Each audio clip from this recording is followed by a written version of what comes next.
On behalf of Hyderabad branch of SARCF ICI, I welcome all of you for this VCM on Union Budget 2022. I hope and wish everyone is good and safe from this pandemic as we are busy for regular schedules. Today we have with us CA Banarendra YV, past chairman of Hyderabad branch, and CA Pankaj Kumar Trivedi, immediate past chairman of Hyderabad branch, who is going to address and enlighten us on economy and changes in direct tax laws with respect to budgetary changes. Again, we have another prominent expert speaker on GST and indirect taxes, CA Satish Rao sir, who will be addressing on keynote points or changes in indirect tax regime with budgetary changes. With this foreground, I am welcoming Chairman of Hyderabad branch, CA Machara Minavalli, all the speakers and members once again. My management committee colleagues, CA Deepak Ladda, Vice Chairman, and CA Rajampal members, Treasurer of branch. I request Chairman to give his opening remarks, please. Yeah, thank you, Secretary sir. Respected senior members and dear delegates and the learned speakers, CA Satish Sharaf sir, and I cannot say speakers, my colleagues and guiding factor to entire managing committee of Hyderabad branch, Pankaj Kumar Trivedi sir and Bonu Narayan Rao sir, dual eyes for the managing committee of Hyderabad branch. Welcome you, sir. And we are really proud to have all three stalwarts on the screen, and we are really it's a great occasion for us as a debuts in the managing committee to share the screen along three stalwarts. Friends, budget is always looks like very precise and very small, and everybody say, hey, the change ledra. So no big changes when it presents by the finance minister in a parliament. When it comes to explaining by the finance professional or tax professional, class by class analysis or budget analysis of the proposals, etc., it is used and runs the praise.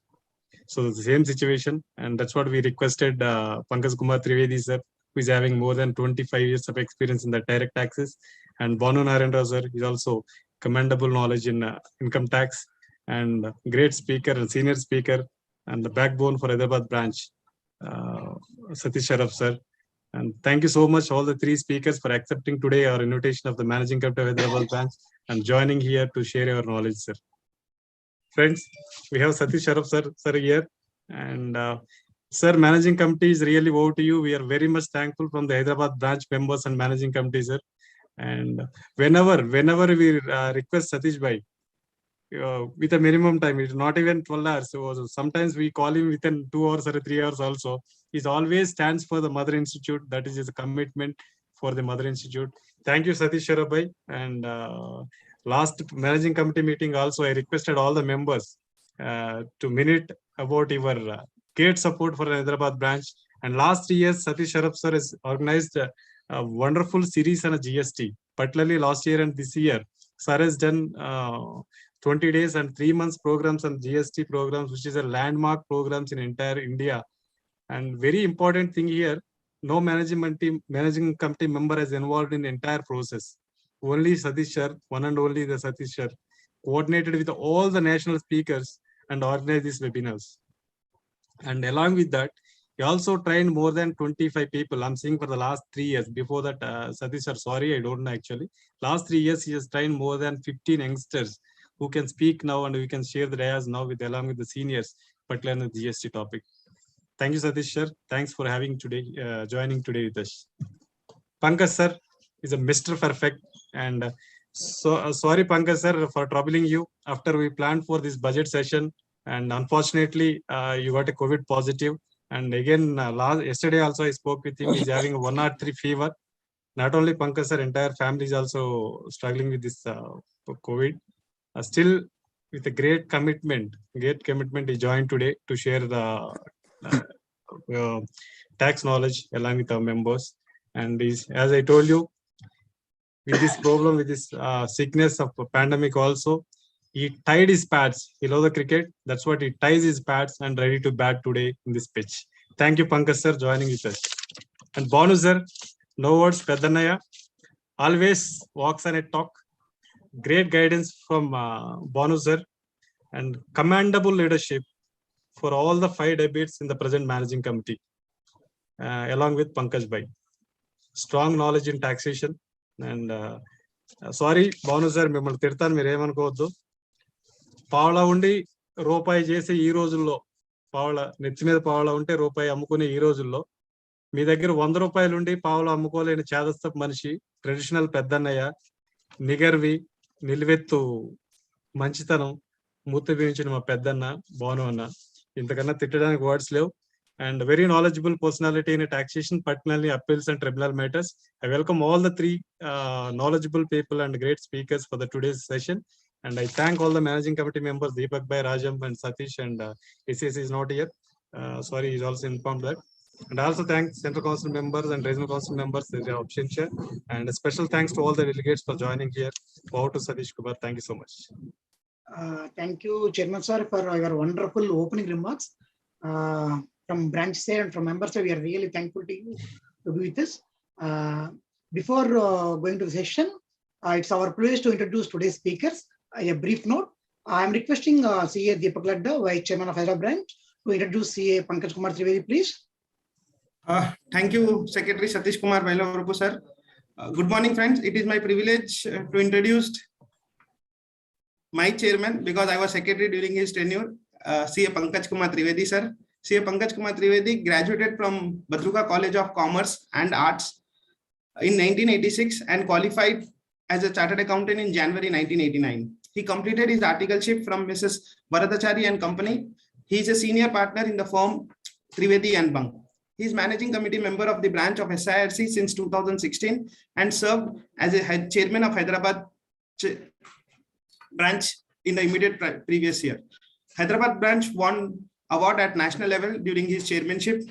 He served as a vice chairman in 2019 and treasurer in 2018. He was chairman of SICASA in 2000 and 2017 when SICASA won the best award for its performance.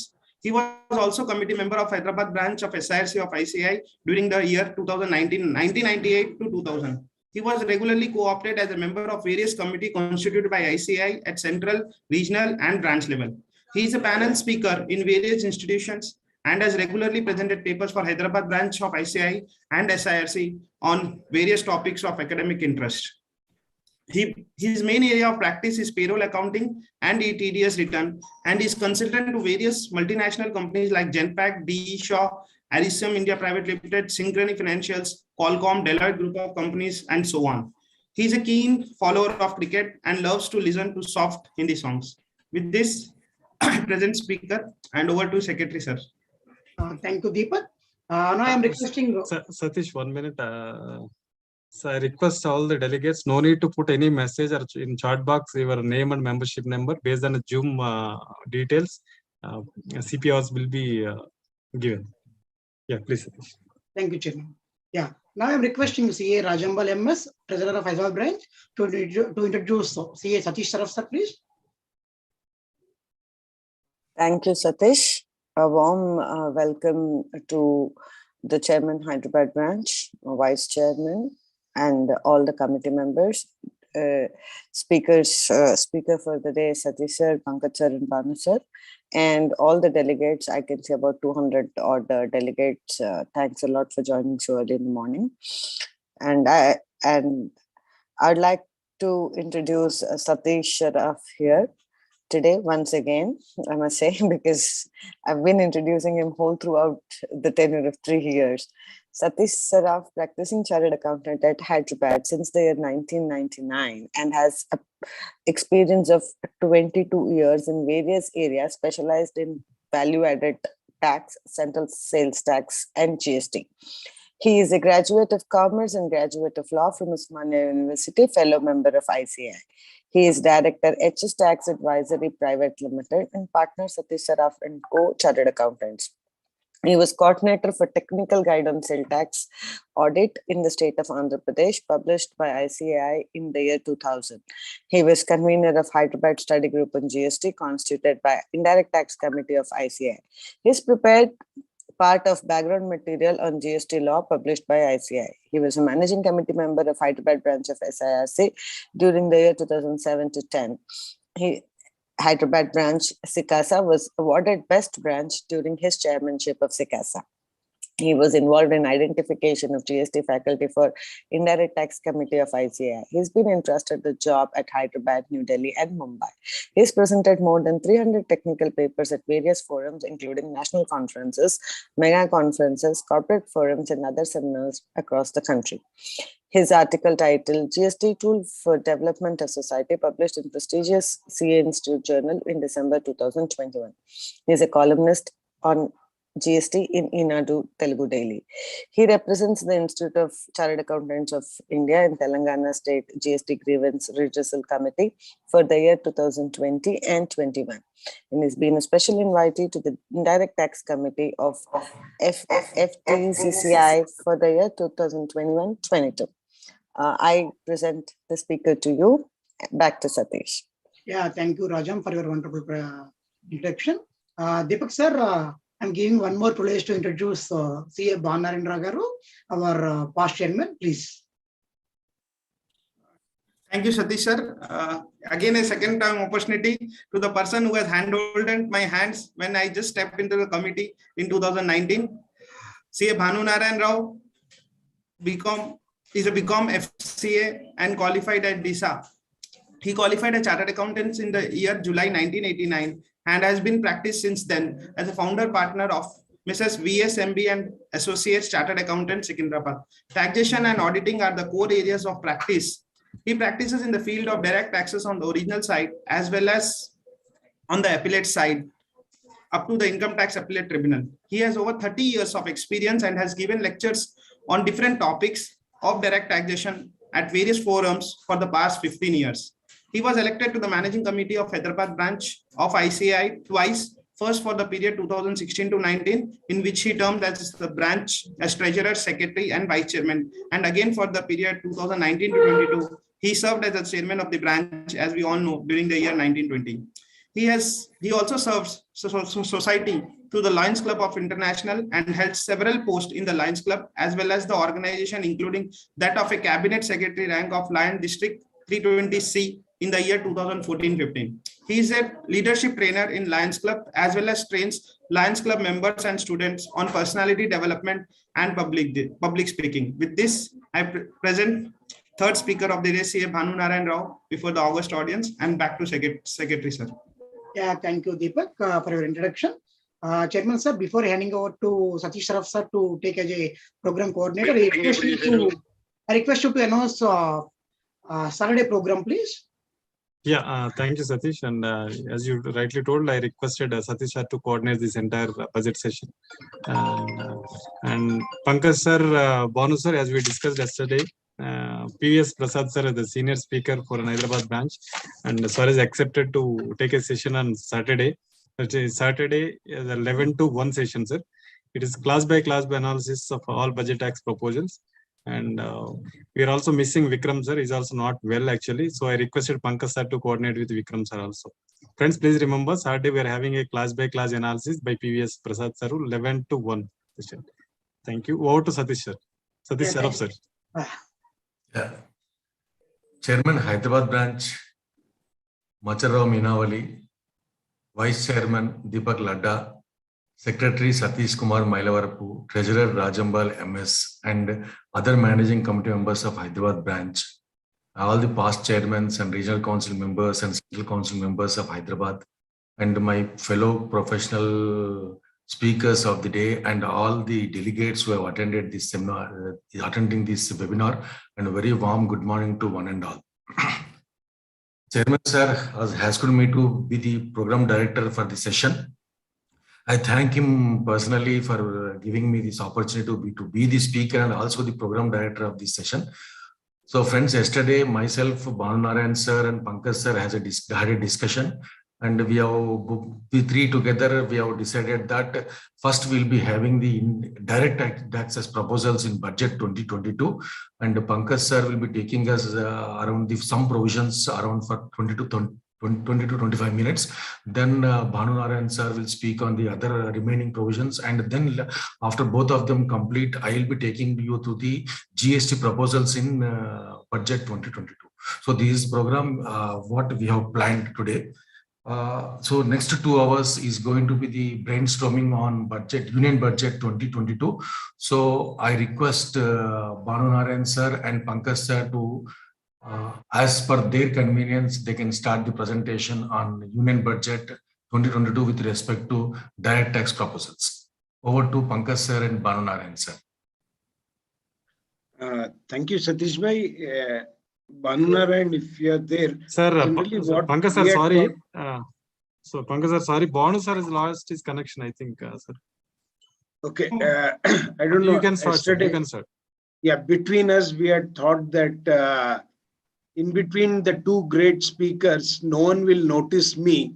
So I had very subtly chosen the middle path where people are interested in the beginning, opening innings, and then Satish Raff is, of course, the star attraction.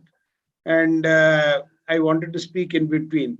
But Banu made a disappearing act initially when we just start. Banu, do you want me to start or how do you want it?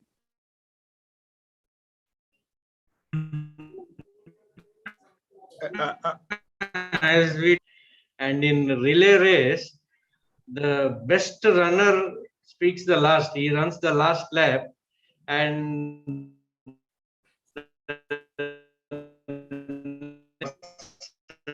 Banu looks to be some technical issue with Yeah, you. So network issue. I will best start. speaker. And I will start, and then you can just get it corrected and you can join back. Thank you. I'm just chairman of the branch, Macharao Minavalli. Very respected senior speakers, Satish Rao sir, Banu sir, my colleagues in the managing committee, and all the dignitaries present today. A very warm good morning to all of you.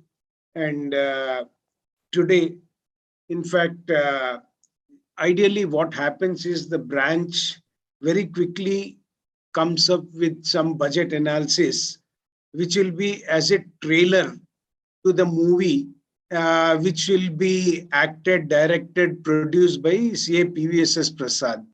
So now that Chairman Sir has announced the movie release date as Saturday 11 to 1, so we will just finish off our trailer part. So what we had decided is that due to my health reasons, I'll be speaking on very few topics, and then Banu Narayan Rao and Satish sir will close it for you. So I'm just sharing the screen. Okay, and I think it's visible now. Yeah, is it visible? Thank you. So friends, I'll be talking about the few amendments, and the first amendment I'd like to talk is on 17.2. See, what happens is section 17.2 states that any obligation of the employee met by employer is treated as perquisite. Now, everyone in the family had COVID, and it is definitely the obligation of the person to ensure that the family member or he himself is treated. But because it was a sudden development and the expenses were shooting very high, the employers were generous enough to come and support the employees in either getting the treatment done, getting the hospitalization, or even giving some money as a subsidy. Friends, what happened was this provision 17.2 was creating a major problem because indirectly till that point of time, whatever money or whatever indirect help was being done by employers to the employee or their family members, there was a doubt that it was coming as taxable perquisite. And many companies, due to lack of clarification, as the year had ended, they had also deducted the tax and deposited in government account. Then the CBTD came out with a press statement, which was issued on 25/6/2021, and then came out with a clarification stating that any reimbursement or any payment with respect to medical treatment of COVID-19 will not be taxable. And then again, it created a lot of confusion. Though first it gave a ray of hope, stating that yes, boss, now it will not be treated as perquisite. But suddenly, what happens is the people, the experts started saying they are talking about medical treatment only, and then nothing is being mentioned about the vaccination. See, the companies spend a lot of money on vaccinations and all the family members, and they say vaccination is not the treatment; it is the prevention of COVID itself. So definitely, the companies will have to tax the vaccination and other parts also. And then finally, the company said no. The intention of the government could not be that, and no one started including any amount as perquisite. And now, thankfully, this press note has been brought in by an amendment. And this amendment now clarifies the position that any amount spent by employer for employee or his family members for a illness related to COVID-19. So it will cover both the prevention, it will cover the actual expenditure or anything.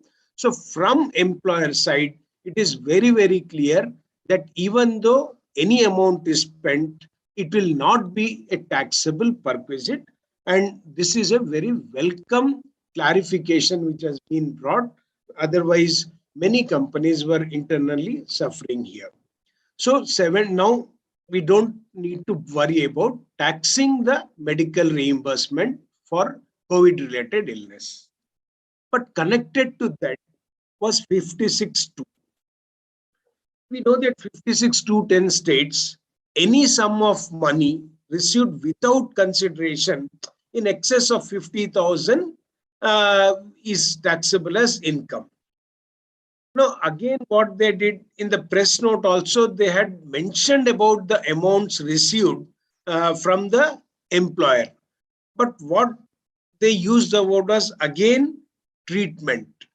So what happened at the death? There are so many doubts which are being raised by experts. So thankfully, the clarification and with great clarity, the department has brought these provisions in an act. Now, the situation stands like this. So any amount which is received by a taxpayer. Now, taxpayer could be a person who is an employee or any other person. So an employee receives from an employer or any other person receives from any person which is for a treatment of COVID-19 will not be taxable. But again, what happens, there could be a small catch here, friends. It says treatment of COVID expenses. So it is important that any person who is getting a lump sum money needs to keep the supportings for the expenses incurred carefully, because tomorrow the government say, no, you incurred only 50,000, you got 2,50,000. So why should we not tax it and all? So there would be a problem. It's always better that any person who is incurring major expenses on COVID and getting reimbursement for that, it's preferable to keep the supportings. And they made it very clear that if any amount is received for treatment of COVID or anything related to COVID illness, it is not taxable. But then what happened was, there is a situation where the employee has died or a person has died, and many good Samaritans thought that, okay, the person has died, why not we help the family financially? So here, what they are doing is they have put it into two separate things. One is if any ex gratia is received on the death of the employee by family members of the employee from employer, there is no limit to it, and whatever is the amount received, it is fully tax-free. However, if some of the friends come together and contribute to a family, knowing that the important person or an earning person of the family has died, then in such case, what they have said is very clearly, only up to 10 lakhs rupees, it won't be taxable, but any sum in excess of 10 lakhs will be taxable. And again, friends, I don't want to just create a confusion. It is not to the extent such sum or aggregate of such sums does not exceed 10 lakhs is mentioned. Now, again, this wording is a small problem because in case of gifts and all, it was clarified that up to gifts issued only up to 5,000 is not taxable. And then they say if you receive 5,001 rupees, entire 5,001 is taxable. So here also a small clarification saying that up to 10 lakhs rupees not taxable, though the intention is definitely same. If they just bring the words up to 10 lakhs not taxable, beyond which it is taxable, would be a better thing. But today, let us read that if an employer is contributing ex gratia to the family of the employee, there is no limit, entire amount is taxable. But if a person or friends or some other person is contributing money on a death of the family member to such family, then up to 10 lakhs rupees it is not taxable, beyond which it would be taxable. And they have brought a condition saying that this payment has to be received within 12 months from the date of death of such person. Frankly, I don't understand the logic of it. But anyhow, good thing is that they also, let us assume that they just want the money to come to the person as early as possible. So we can just leave it. And again, they have put subject to such.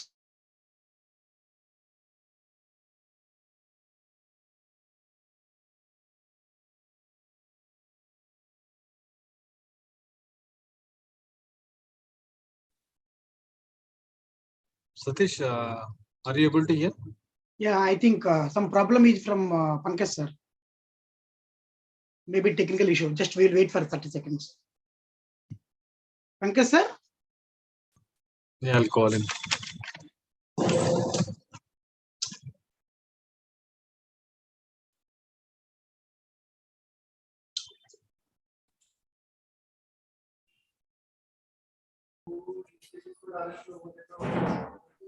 Yeah, he's back.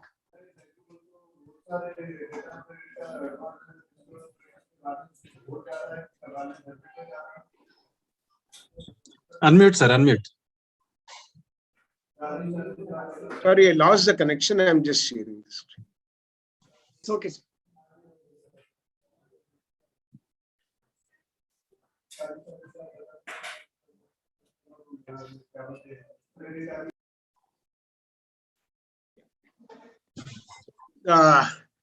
It's better that the government is very clear and comes out saying that nothing doing, this is exempted, beyond this is taxable, and no other conditions are imposed here, would be a better thing for all of us.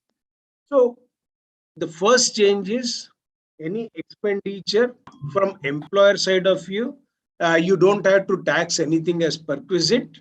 So, and from the employee side, nothing will be taxed under 56(2) also, except where in case of death exceeding 10 lakhs, it would be taxed. So these are the two major changes which could affect many of us. So I wanted to spend some time on. And then it's a very small change which has happened. And I'm bringing it because many of us might just felt happy and then got disappointed.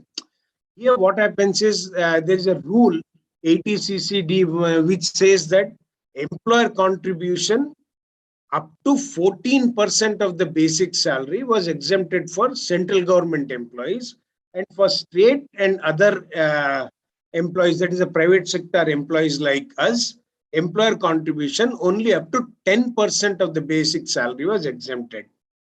I don't know why, but madam repeated it in the beginning, in the end, and again said, I am repeating it, that the 14% is extended only to state government employees. So people who are in the private sector, who are in the MNC companies, for them the limit would continue to be 10%.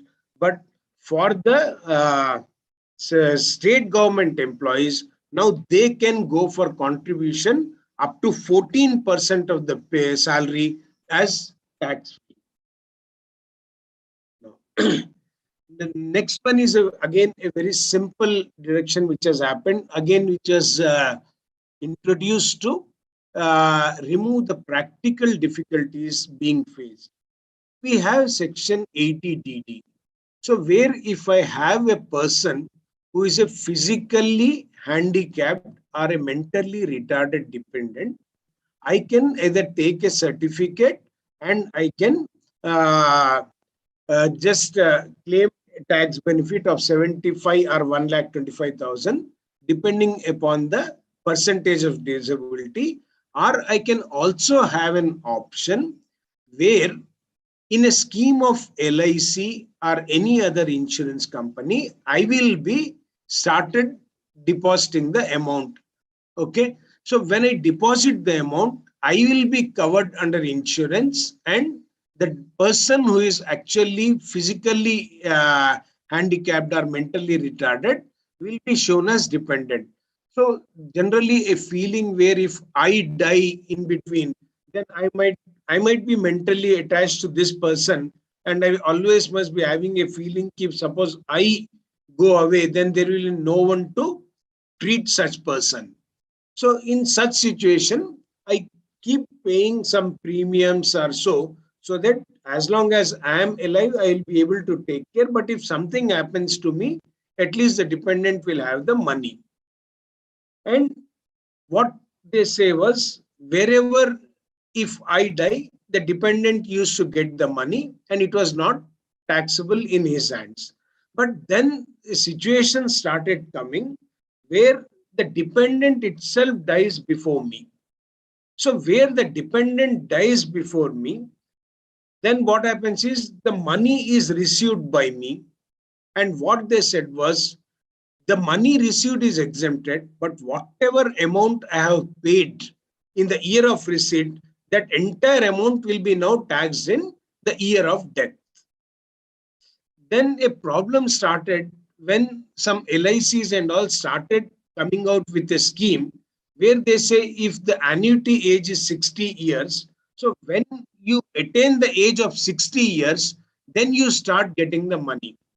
So there was a confusion which says that now that I have started getting the money, is it taxable or is it tax free? So here they have just come out with the clarification saying that on attaining the age of 60 years, if the person starts getting the annuity from LIC or any other insurance, such annuity or insurance will not be taxable. So that's only a clarificatory provision brought. And I don't think there are many people who will be affected due to this. Friends, now let us come to the most important part, which I thought I will take up and then give it to Banu Narayan Rao after a couple of things, please. Now, first thing is they have introduced a return called updated return. Here, let us see the background for this updated return. If you go back few years, we'll be observing that the time limit for filing the revised returns was constantly being reduced. And then we had an assessment year 21-22, where earlier they had said that the due date to file the return is 31st July and due date to file the revised return is 31st December only, and you cannot file the return later on. Unfortunately, because of the pandemic, the due date kept getting extended. So what happens is now the due date for filing the revised return for assessment year 21-22 also stands at 31st December. these two things were going on one side, and then on the other side, the department started uploading a statement called AIS, that is Annual Information Statement and Tax Information Statements, in our respective login IDs in the Income Tax Department portal. And then what happened? When we started checking, we get an information from the client. They just give us some information.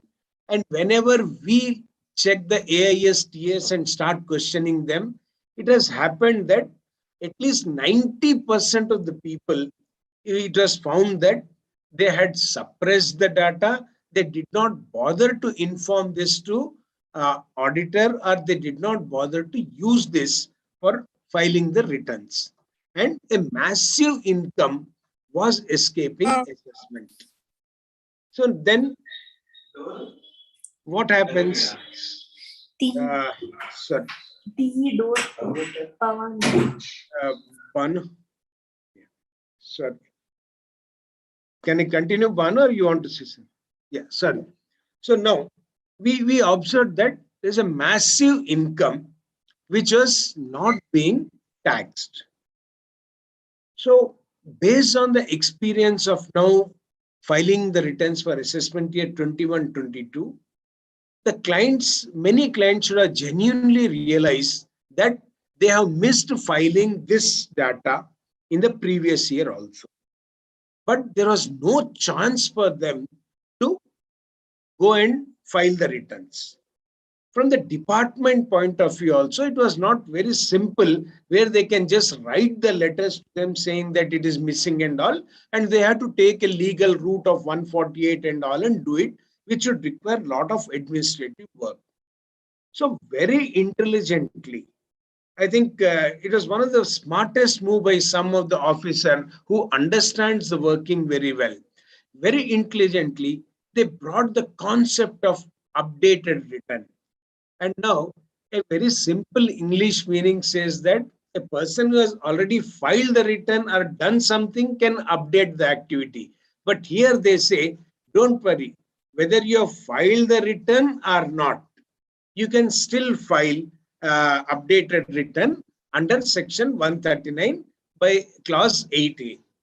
And any person, it could be individual, HUF, partnership firm, or for that matter, any person is now eligible to file updated return. And this updated return can be filed within 24 months from the end of the relevant assessment year. So far so good, fair enough. Now I have my genuine intention of paying the tax, or genuinely I had missed out on something. Now I want to do it. But now, then came the caveats. On one side, they say, any person can file within 24 months. But now they say, look, you cannot file updated return in case of loss return. So now anyone who had missed filing the loss return and forgot to carry forward the loss, the situation still remains the same and you cannot do it. Now you cannot file an updated return which has the effect of decreasing the tax liability. Now what happened was, you had a house rent payment. You did not realize that the tax exemption was not given by employer. You did not claim it at that time. But now, when you got the chance to file the updated return, can you do it? They say, no, you can still not do that. You cannot do anything which decreases the tax liability, which results in refund or increase of refund or anything. So it is only advantage income tax department. They don't want to give any advantage to SSE except the theoretical advantage where we approach you and then we give you a notice, then we make you pay the tax, then you'll be paying with lot of penalty. You just come forward, pay off the tax and avoid the penalty. And they are very clear, wherever a search is initiated, survey is initiated, or any sort of proceedings, there's a big list given where any of that thing is pending. you are not eligible to file updated return. Only friends, I'll like to spend 2 minutes on this topic. One of the conditions is where information with respect to section 90 or 90A is received by income tax department and communicated to them. Friends, FACPA, you know that many of the employees working in multinational company, they are getting ESOPs. When they get ESOPs, these shares are traded outside India, and then almost every company is declaring dividends. This information is being passed on to income tax department, and income tax department has started sending a show cause letters or notice or something to the SSC asking why we are under information that you have received so and so dividend and all, and is it included? A lot of questions are coming. Look, this is again I am saying you it's a very serious thing. Now, when you are getting a foreign dividend, it also implies that there is a foreign asset. Please don't wait for the notice to come. If you have an RSU and if the shares are dealt outside India, then it is very, very important that they should be part of your return. Or as I had told you earlier, even if you are having one share with you, one share with a value of only $100, which is allotted to you, of which $30 has gone in tax and only $70 stock remains with you, the penalty will start with 10 lakhs only. So this is one penalty which they are just trying to send the notices, take back, go slow and all, but this could become a major problem. So here also they said they are not saying that if you have any 90A and all, kindly file it off, we'll close it because it's only an information.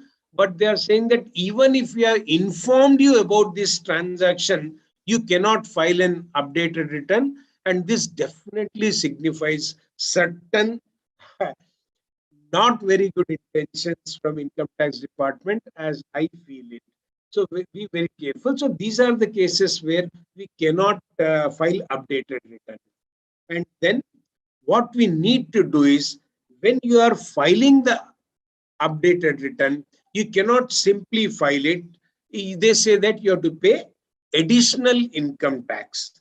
And this additional income tax has to be paid at the time on or before the time of furnishing of updated return. Okay, you cannot say that, okay, I will pay the tax afterwards, let me upload the return now. No, the tax payment has to follow the return. And the penalty what they have put is, if you are filing the return within 12 months from the end of assessment year, 25% of the aggregate tax and interest payable. And after 12 months and within 24 months, it is 50%. Now, what they have said is, add the income which you thought is missed, add interest under 234 BC or whatever it is, and then check what is the total amount of, and add interest and add the late fee also. But what you have to do is, whatever is the additional tax you are paying now, what could have happened is you have already paid some self-assessment tax. So don't bother about the self-assessment tax, only the additional tax and interest under 234, what you are paying, of that, this 25% and 50% is to be calculated. So, and again, surcharge cess is applicable on this updated return. I think definitely many of us will have a lot of job in hand in the months to come with respect to updated return. And yes, from the client side of view, it is better that they come forward and file the updated return, because we know that department is doing a lot of work through artificial intelligence, and very soon all this miss can come out. So this is about the updated return. I'll not take much time on virtual digital asset. I'll only say that first the government said cryptocurrency is illegal. Then they came back and say, no, no, no, no, we are not saying it as illegal. We don't recognize the cryptocurrency and we are not bothered if you suffer any loss from it. And then the government realized that a lot of big Bollywood film stars and all are getting and promoting cryptocurrency in a major way. So a lot of people are notionally earning some monies out of cryptocurrency. Though the facts stands that none of us understand this cryptocurrency fully, but because we observe people earning money out of cryptocurrency and paying the tax as they like, what they said was they brought a definition of cryptocurrency, naming it as virtual digital asset in 247, and then they say it is taxed at flat 30%, no expenditure will be allowed, and then set off of loss will not be allowed. And the dangerous provision what they added is 194S. And again, the worst part is this 194S is applicable even to person who is not covered under tax audit. Any person. So here only consideration what they have said is that if you are a person not having business, then up to 50,000 rupees value in aggregate, you need not do withholding tax. But again, if you are covered under tax audit, then the limit is only 10,000 for you. This is easier said than done because this values will create a lot of problem, and only time will tell whether how this will be implemented. And if you can see the total presentation of finance bill on this, they said that the government may add or remove any rules depending upon the operational difficulties faced by the people. But let us wait for it. But till that time, friends, it is nothing but a pure gamble.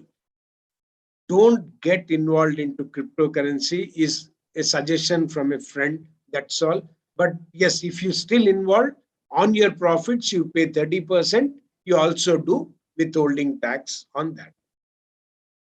194IA, it's a last slide. 194IA says that there is again a confusion was there which was sought to be removed, where we have many cases where stamp duty valuation is in excess of the actual consideration, and such excess has been dealt for taxation of capital gains.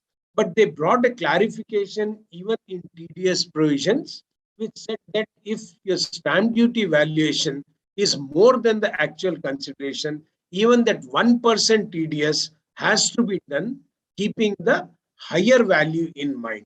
So even though you are paying consideration of 1 crore, but the stamp duty is 1.25 crores, you will be paying TDS on 1.25 crores. And the last in this thing, what I will be dealing is 194R. I think again a very interesting move here. And it is again mainly done to catch the people who are not paying tax. Here, I think many of our Bangalore and Kashmir trips and all, which are being provided by these medical companies and all, will now get into problem. I think here, because what happens is, it says that any person responsible for providing any person as benefit or perquisite, whether convertible into money or not. Of course, let me not read out what is written here. Suppose I am there, I'm an auditor. One of my client has just sent me and my family on a trip to Kashmir. He will just write it as expenditure. For me, ideally, it would have been a perquisite or benefit, which is taxable. But because it is not coming out anywhere, I was not bothered to show, and nothing was going from my bank account. So there is no way it was coming out. Now what they did was, with my client who is sending me to Kashmir along with my family, on a total consideration, it has to deduct 10% and pay. well, I may be happy that I'm getting 10% more revenue because even the TDS is deposited against my name. What will happen is it becomes important that I include all this in my income and pay tax. And Satish Bhai can tell whether even the GST will also be attracted on such payment or not. So I think this is one provision which has been brought to have the control. And TDS is at to be done at 10%, which I felt is very high. And the threshold limit is 20,000. We are just trying to start forgetting 20,000 in TDS, but now again a new 20,000 has come here. So we continue to remember. But luckily, this is applicable only to people with business or profession, not to individual for personal transactions. So I think in the given 25-30 minutes, I thought I can cover only these items. And now I'll wait for Banu Narayan Rao to complete his thing. And then I'm here. Afterwards, if any questions are there, I can answer along with Banu. Yeah. Thank you Pankaj very sir, much. Pankaj sir, thank you for your wonderful and beautiful presentation. And there are 6 to 7 questions, sir. Would you like to take now or after that? We'll take after Satish sir because time would. Okay, done. Sir. Satish, I request CA Banu Narayan Rao to present his views on the indirect taxes proposal in budget 2022. Over to Banu Narayan, sir. Thank you, Satish Sharafji. Thank you, Chairman. And Chairman, am I audible? Yes, sir. Yes, Very sir. much. Yeah, because some time back I lost my connectivity, and in that period, Deepak spoke some words about me. And knowing that Deepak is a good person, I assume and presume that he would have said some nice things about me. So thank you, Deepak, for all that you have said, though I have not heard it. Thank you very much. And as I said, the relay baton has been passed on by a stalwart like Pankaj to me, and I have to do justice to the job assigned to me to the best of my ability. I think Chairman should have checked all the Durmuhurtams, Raukalam and Vajjam before starting this seminar.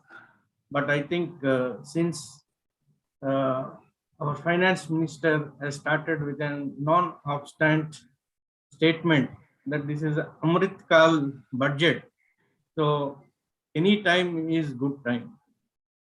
And friends, one more observation from my side.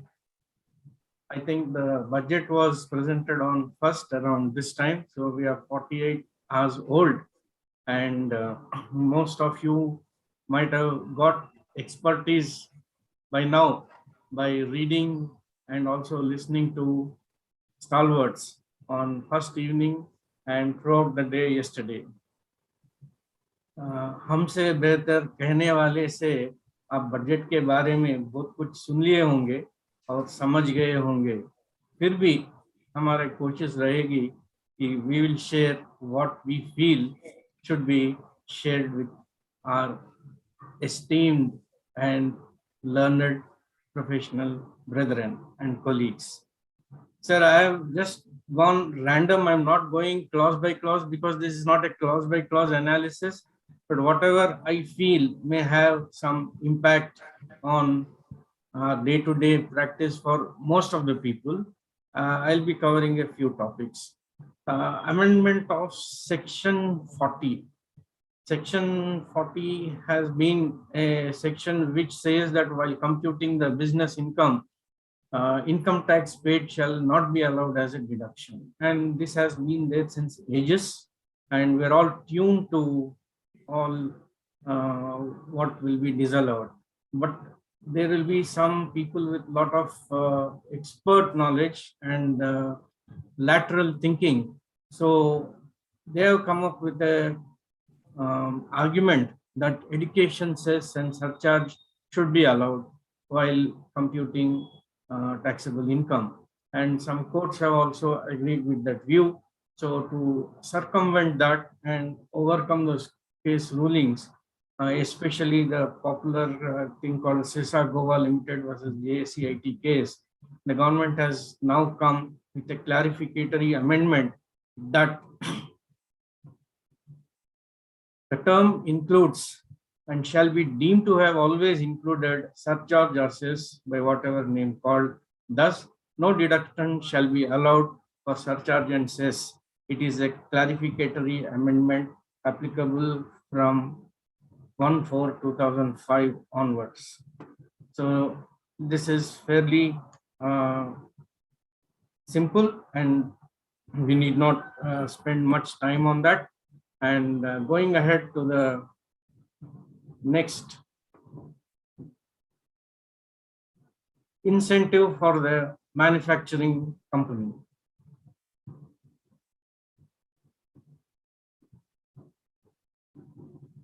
Incentive for manufacturing companies. We all know, friends, that there is a provision under the Income Tax Act called Section 115 BAB, wherein a concessional rate of taxation at 15% for new domestic companies, manufacturing companies, which are incorporated after 1/10/2009 and before 31st March 2023 are entitled to this benefit. Now the government, considering all these pandemic situations, has decided to extend the due date to March 2024. It is a welcome measure to whoever is willing to opt for 115 BAB. And also for startups, the incentive has been extended, and under 80 IAC, as 80 IAC provisions state, an amount equal to 100% of the profits derived from an eligible business by an eligible startup can be claimed for 3 consecutive out of 10 years, beginning from the year of incorporation. And this period of incorporation has been extended to 31st March 23. Another welcome move by the Finance Ministry, by the CBDT. Now, I think our Pankaj ji has just told while discussing about 194 R that TDS is applicable to certain business requisites, but this is somewhat like that.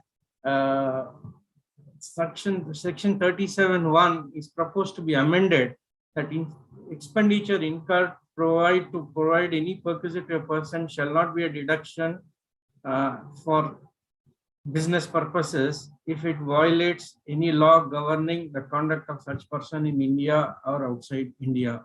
The best example which has been being given by everyone, and I think this the department had in mind, was the pharmaceutical companies giving gifts to medical practitioners. It is one example. There could be several other examples, and such things are not going to be allowed.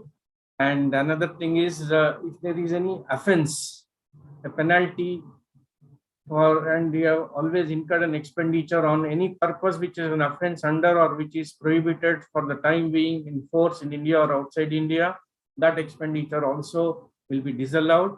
Not only that, any compounding of an offense, amount paid for compounding an offense under any law for the time being in force in India or outside India will also be not allowed under Section 37(1).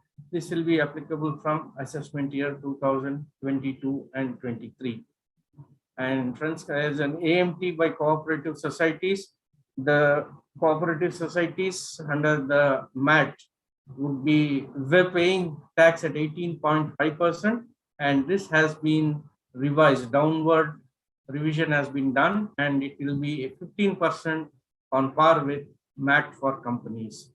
And moreover, a consequential amendment also is being proposed for Section 115 JF in relation to definition of alternative minimum tax.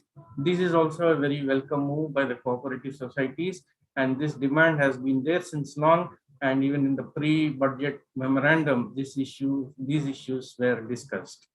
And now we come to another important amendment which has been brought in by this budget, that is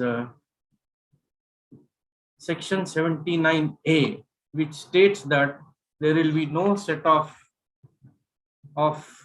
losses, brought forward losses of depreciation from undisclosed income. This has been done because several times the department has faced a situation that either by persuasion or by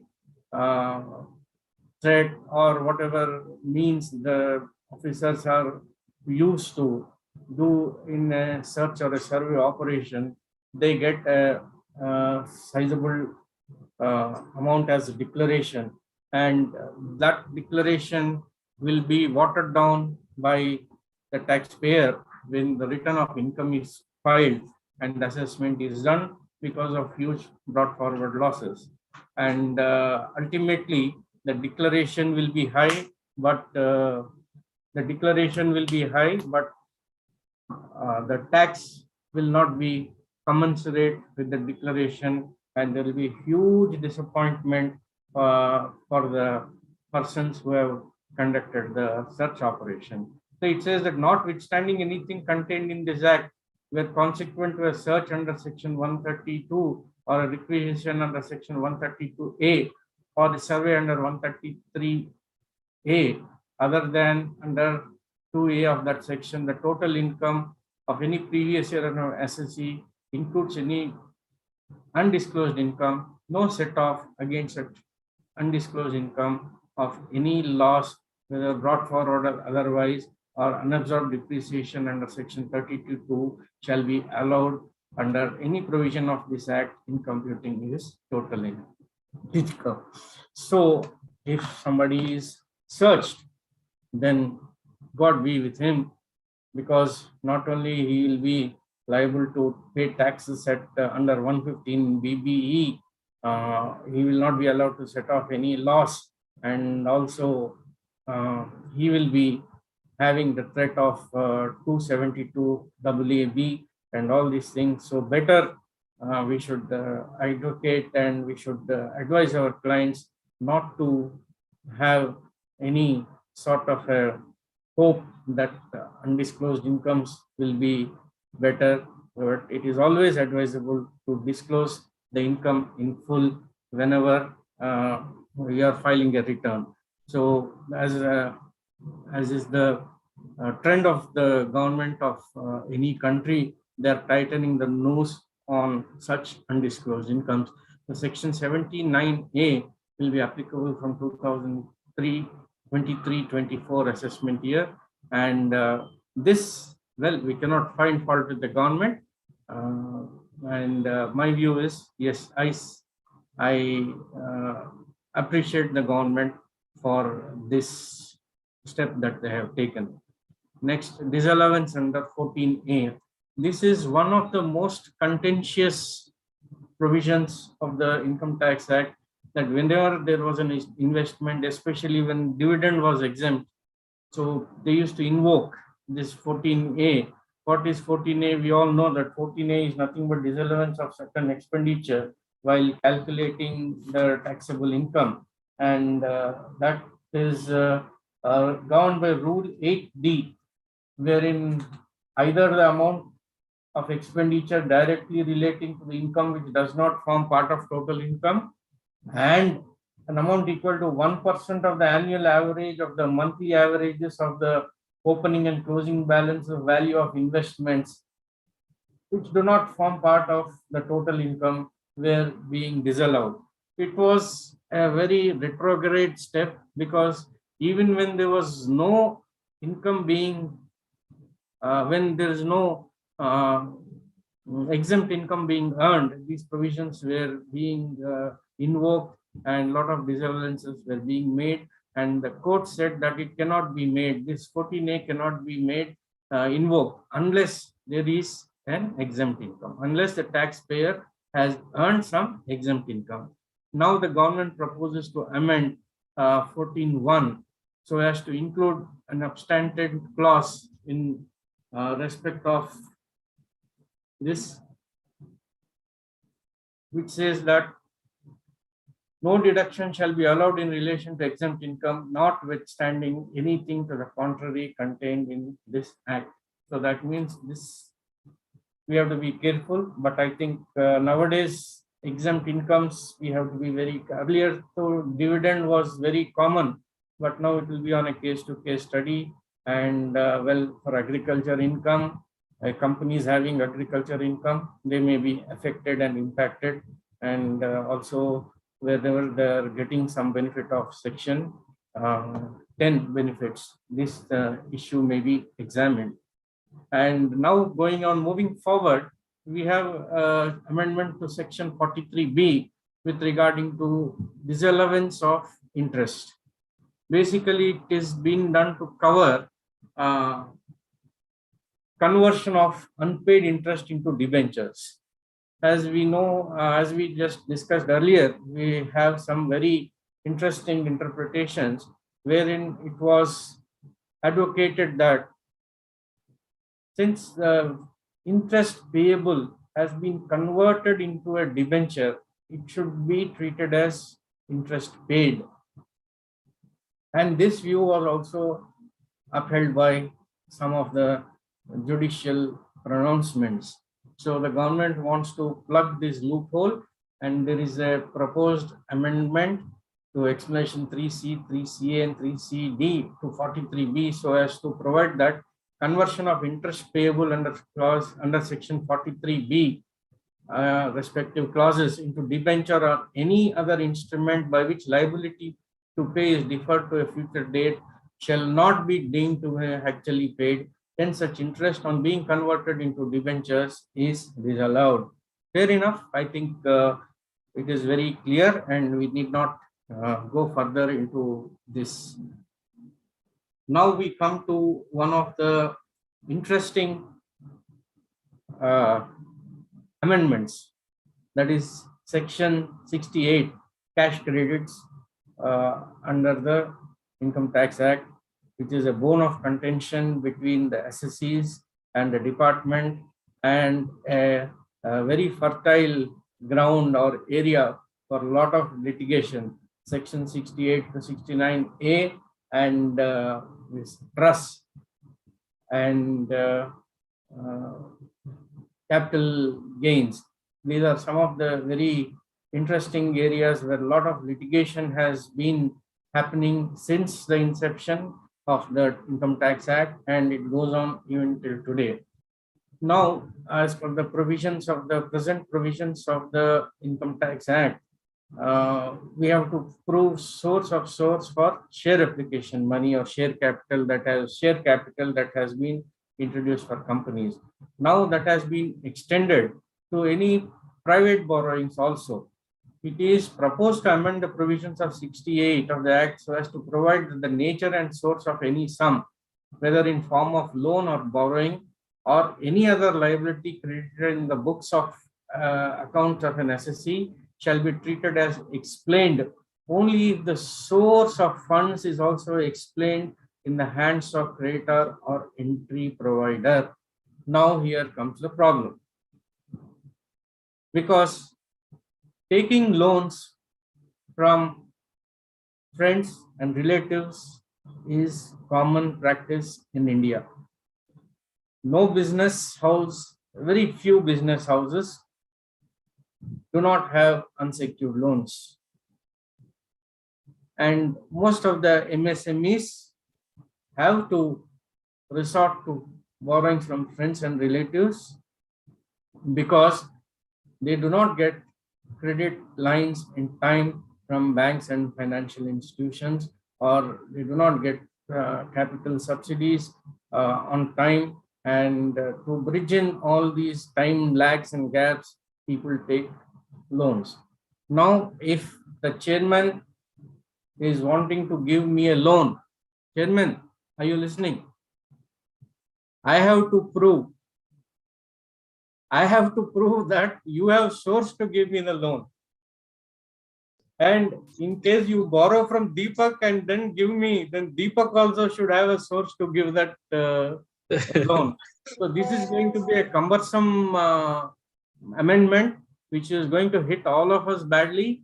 And luckily, the thing is, we have to plan in advance and see that only persons with proper source of income can give us the loans. Otherwise, we should say, sorry, I don't borrow from you.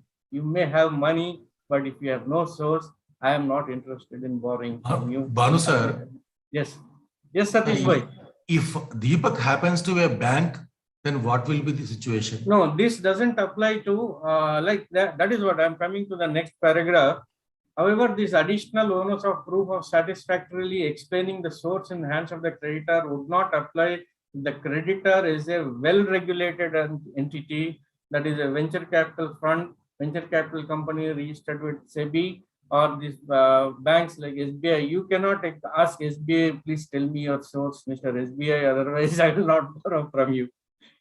But the gray area is non-banking financial company, which I think the government should clarify, because non-banking financial companies have not been specifically mentioned, probably at the time of passing of the bill, and at the time of it converting into the act, maybe some clarity will be given. But this is going to cripple the day-to-day business activity of MSMEs. This is my point of view. Satish ji, does this satisfy your query? Yes, sir, very much. Thank you. Thank you. If boss is happy, we are happy. Now we will come to some small penalty areas. Well, this penalty is under section 271 A, B, A, C, A, D. It is proposed amendment. Earlier, these were being the power to levy penalty was with the assessing officers. Now, what is happening is there will be so much of litigation in these areas, and suppose the CIT enhances. Now, the CIT all appeals, that is, CIT appeals also has the power to increase the penalty under these things. So he is being given concurrent jurisdiction. He will be able to levy the penalty. And under section 272A, this is very dangerous.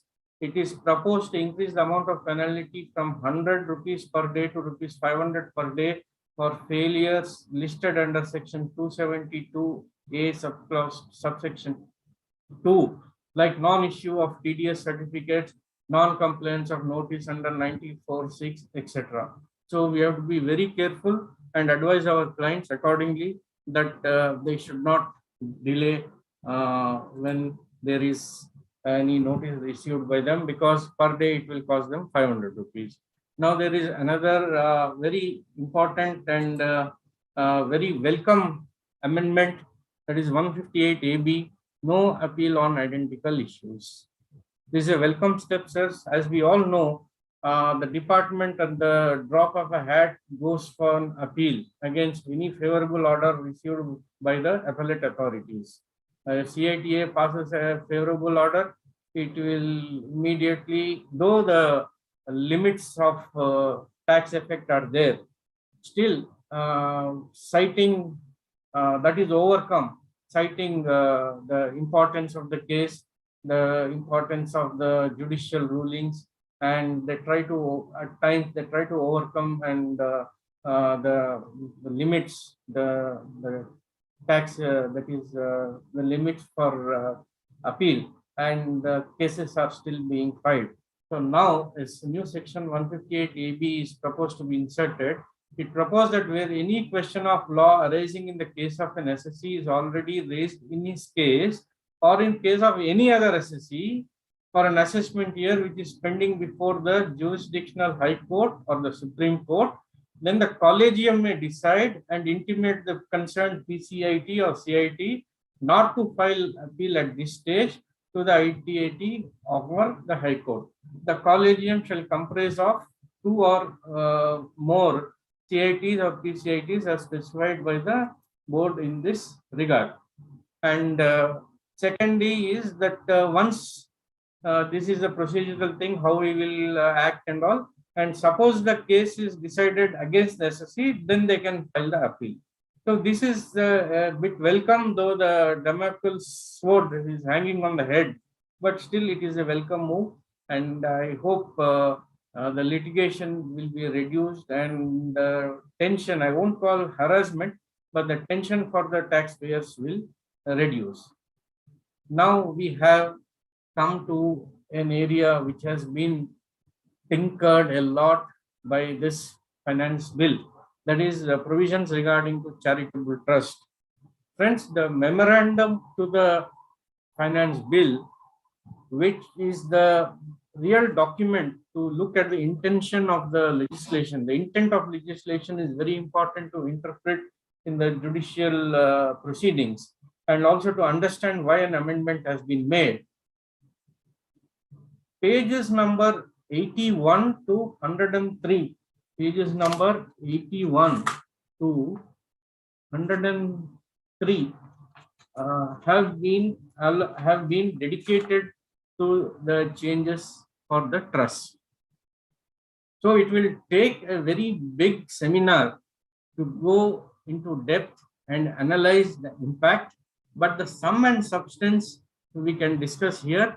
The synopsis is, now we have section 1023C, wherein some of the trusts and societies and companies are registered under 1023C under subsection 4, 5, 6 and 6A, and some are registered under 12A and 12AB. Now the government says, the finance bill says that those under 1023C are called regime 1, that is the first regime, and under section this 11A, 12, 11, 12 registered under 12A and 12AB, they are called trusts under second regime. Now, to be frank, there have been certain differences between the 1023, that is the first regime, and the second regime with respect to exemption of incomes, some rules, procedures, and do's and don'ts. And definitely 1023C was on a better footing than this 12A and 12AB registered trusts and societies. And people used to really try and work hard for getting recognition under 1023C instead of under this 12A and 12AB, because that was fairly simple.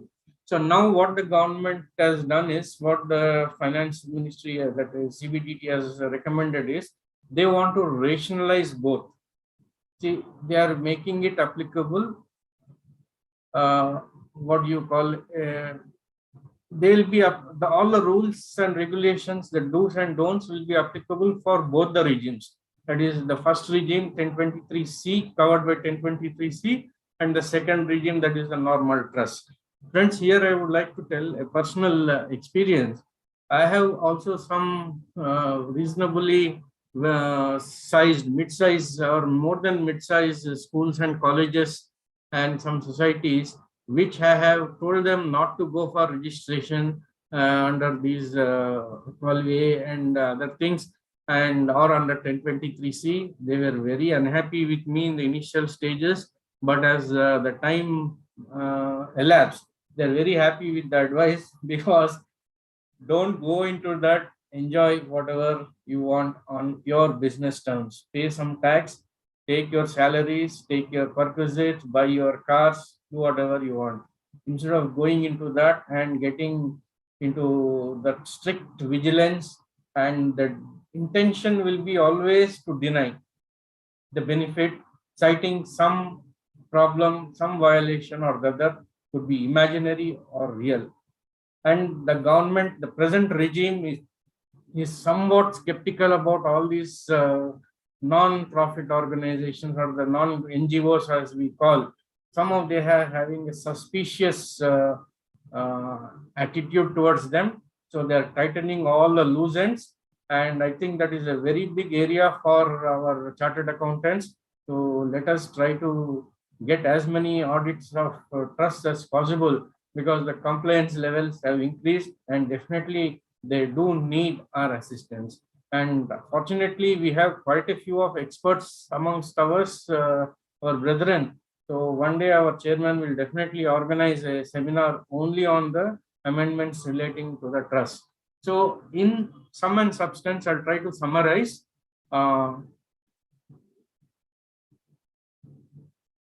First and foremost, application of income to be allowed on payment basis. Here, the complication is going to come.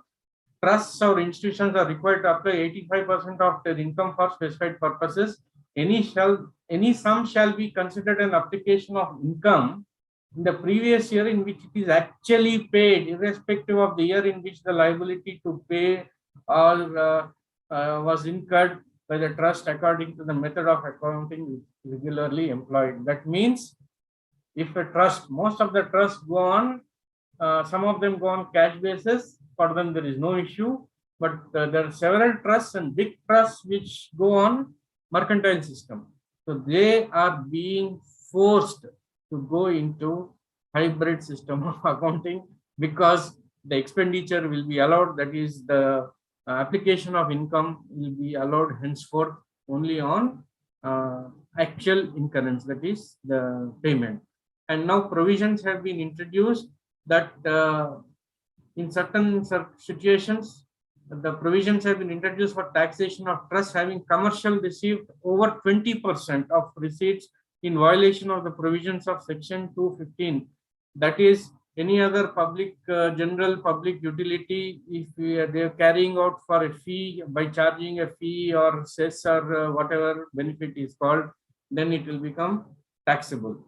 And the taxable income in such cases shall be computed after allowing the expenditure other than capital expenditure. That is a purely business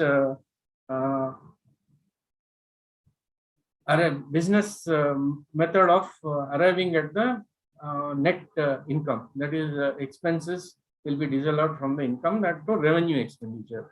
And this capital expenditure will not be treated as application. And now that the accreted income concept was there for only trusts under 12A and it was not there for section 1023C. Now that is also being plugged, that loophole is being plugged, and they are also getting charged under the accreted income. And so trusts are being viewed with a very tight lens. And now maintenance of books. Earlier, the books should be audited. Now, whenever the total income of a trust without giving effect to provisions of section 11 and 12 exceed the maximum amount, such trust or organization shall maintain prescribed books of account. The books of account are yet to be prescribed. So bookkeeping, earlier we all know, this is off the record, we know how some of the smaller trusts, they used to just maintain some basic data and they used to prepare the accounts and get the Form 10B file. But now maintenance of books mutually prescribed is also mandatory, and if they don't maintain the books, then they will lose the exemption. And under 11.2, any income accumulated under section 11.2 which is not utilized for the purpose of which it was not accumulated or set apart shall be deemed to be the income of such person. And now the commissioners have been given the powers to cancel the registration of trust. See, last year when the Finance Bill 21, it was 12AB was introduced, the method for registering became a bit easy. Like they were giving provisional registration without much of a hassle, and they were supposed to make it permanent after analyzing the activities of the trust for a period of 3 years. But now they have been given powers, the principal commissioners and the commissioners of income tax, that if there is any violation, they can cancel the registration. Of course, they have been also given a power not to cancel after going through the submissions made by the trust. A PCID or CID can cancel if he notices one or more specified violations during any previous year, or he has received a reference from AO that there is some violations, or the case is selected as per the board's risk management strategy. So we have to be very careful. We should not be happy and complacent that we got our registration and we can be complacent. We have to be very, very careful and follow all the regulations, and we should see that we carry out our objects very properly. Now, donation for renovation and repair of temples and mosques, gurudwaras, churches, etc. This is a little beneficial in my view, because such donations which are received as voluntary donations for renovation or repair, the church or the religious organization may at its option treat such amounts received as forming part of the corpus. Earlier it was not clear, like now if you want to say, you want to treat it as corpus, you can treat it as corpus and spend accordingly. Earlier that clarity was not there, and there were issues whether you can carry forward and spend. If you don't spend within 5 years, what will happen? So all this accumulation, all this problem was there. Now it can straight away be treated as corpus funds. Now this is special rate of tax under 115 BBI for any violation. If any violation occurs, that is treated as specified income, and specified income will be taxed at 30%, and nothing else will be allowed. No deduction will be allowed. Now here it is clearly mentioned what will be the specified income.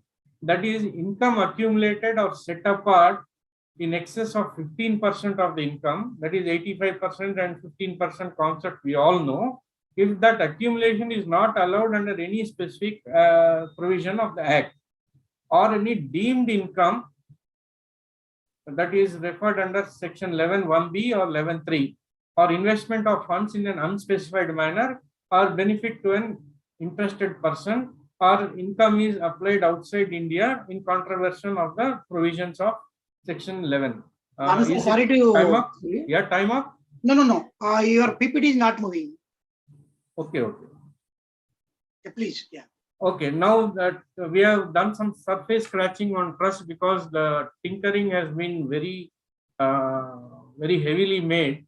Of course, they are all trying to correlate the first regime and second regime, that is 1023C and the normal trust. But the problem is it is very lengthy, and we have 21st provision is to section 1023C. So I tried to now see how many provisions, whether there are 20, and it took quite some time because some of the provisions were hidden in the explanations. So yes, so 20 provisos are there to section 1023C, and the 21st proviso is being introduced. That we will see at a later date. And now faceless assessments, another area which we are all going through for the past 2 years, and some of us are very happy because we are getting income return accepted once we submit some data, but that is only the honeymoon period, and slowly you will be getting all the intricacies, and all the problems will start very shortly. And I think there have been too many technical issues, so it has been revamped totally. So with this also we require a special session for this. And but the retrograde amendment is they are planning to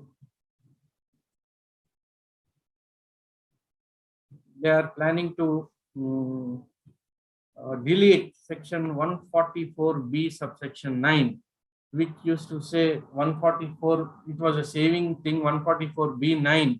It used to say, it reads that if the assessment proceeding shall be void if the procedure mentioned in the section was not followed. So this was being interpreted by the courts in a very in a favorable manner in favor of the assessee. Wherever I came to know that even in Hyderabad there have been some cases in the High Court which they said that the faceless assessment done was null and void ab initio, because provisions of subsection 9 of 144B was not followed. Now the government says that this is going to be bad for them, or a stumbling block for them, in completing the faceless assessments, and they're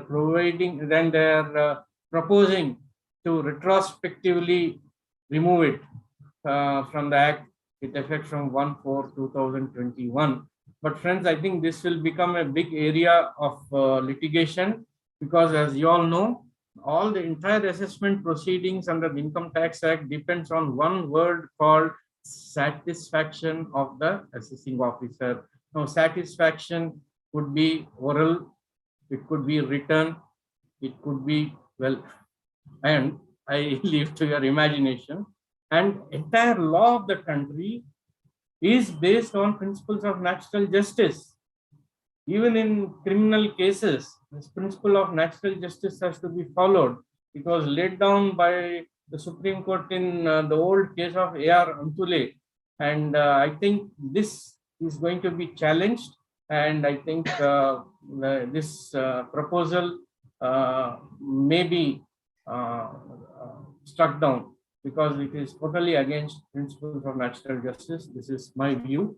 Friends, and Satish bhai, do I have time or do I have to wind up? Because there is 148 is also there. It will take some time, but I think you are waiting anxiously to cover. So I will wind. Sir, I'm not waiting anxiously. You can take another 10 minutes, not an issue. Not an issue. Okay. And before we go to 148 reassessment, I would like to, I'm actually missing M.R. Vikram sir's analysis of macroeconomics. So this is how the income comes, and this is how the government spends. So the corporate taxation is 15%. It forms roughly 15% of the government's revenue. Income tax forms another 15%. Customs 5%. Union excise duty 7%. GST 16%. So Satish sir is having an edge if corporate tax and income tax are separately seen.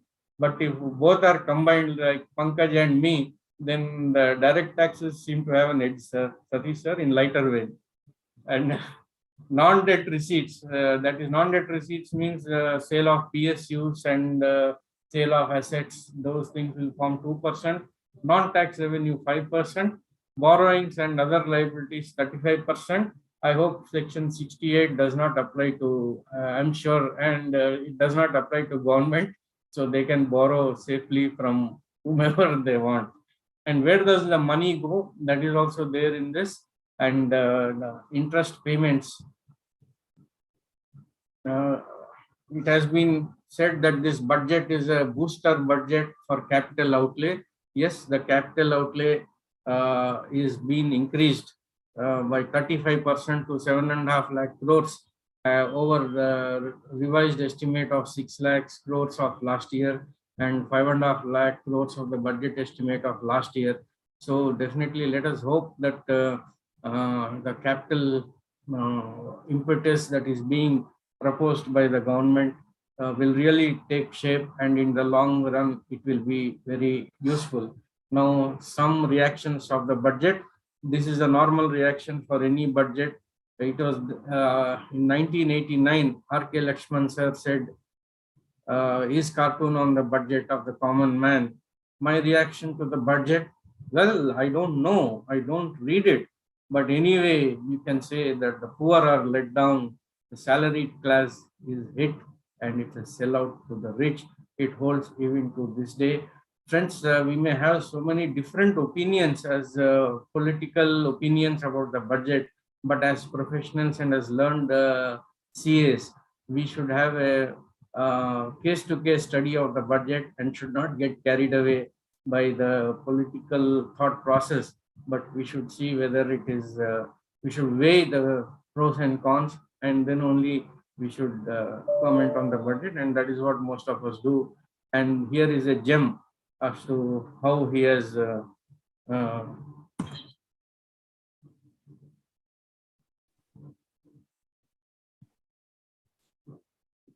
Sir, no voice.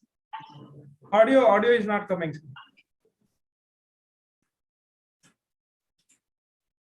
No, unless we do something, audio won't come. Leave it. Banu, leave it, it won't come. Okay, okay. We are playing WhatsApp.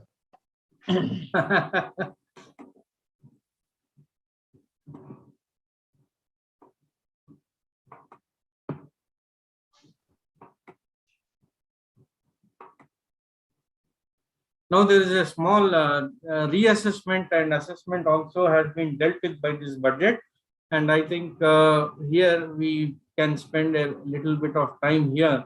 And here the issue is rationalization of provisions relating to assessment and reassessment. Now there has been a plethora of litigation about the 148 notices that have been received after 1/4/2021 for not following the procedure laid down under 148A. So several high courts, the Delhi High Court, the Mumbai High Court, the Kolkata High Court, they've all given judgment stating that the notices issued under section 148 are not valid, as they have not followed the procedure laid down by section 148A. And the news is that the department has filed a special leave petition before the Supreme Court. But in the meanwhile, the government wants to play safe, so it is removing all those hurdles which will create legal hurdles, and which will be in favor of the assessee if the assessee, the taxpayer, goes to court. Finance Act 2021 has amended the procedure for assessment or reassessment. The said amendment modified inter alia sections 147, 148, 149, and also introduced a new section 148A in the Act. In cases where search is initiated under 132 of the Act, or books of account, documents, or any assets are requisitioned under 132A on or after 1st April 2021, assessment or reassessment is now made under 143 or 144 or 147 of the Act after Finance Act 21. Now, no prior approval of the specified authority is required if the assessing officer with the prior approval of the specified authority has passed an order under 148AD to the effect that it is a fit case to issue notice under this section. Banu sir, PPT not moving. Sorry.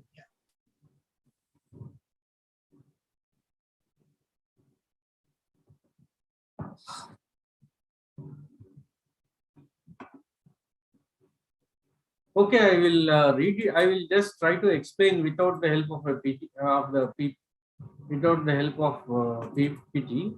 Now, earlier there's some changes made to 148 and 148 explanation 1 has been amended. Earlier 148A, for the purpose of section 148A,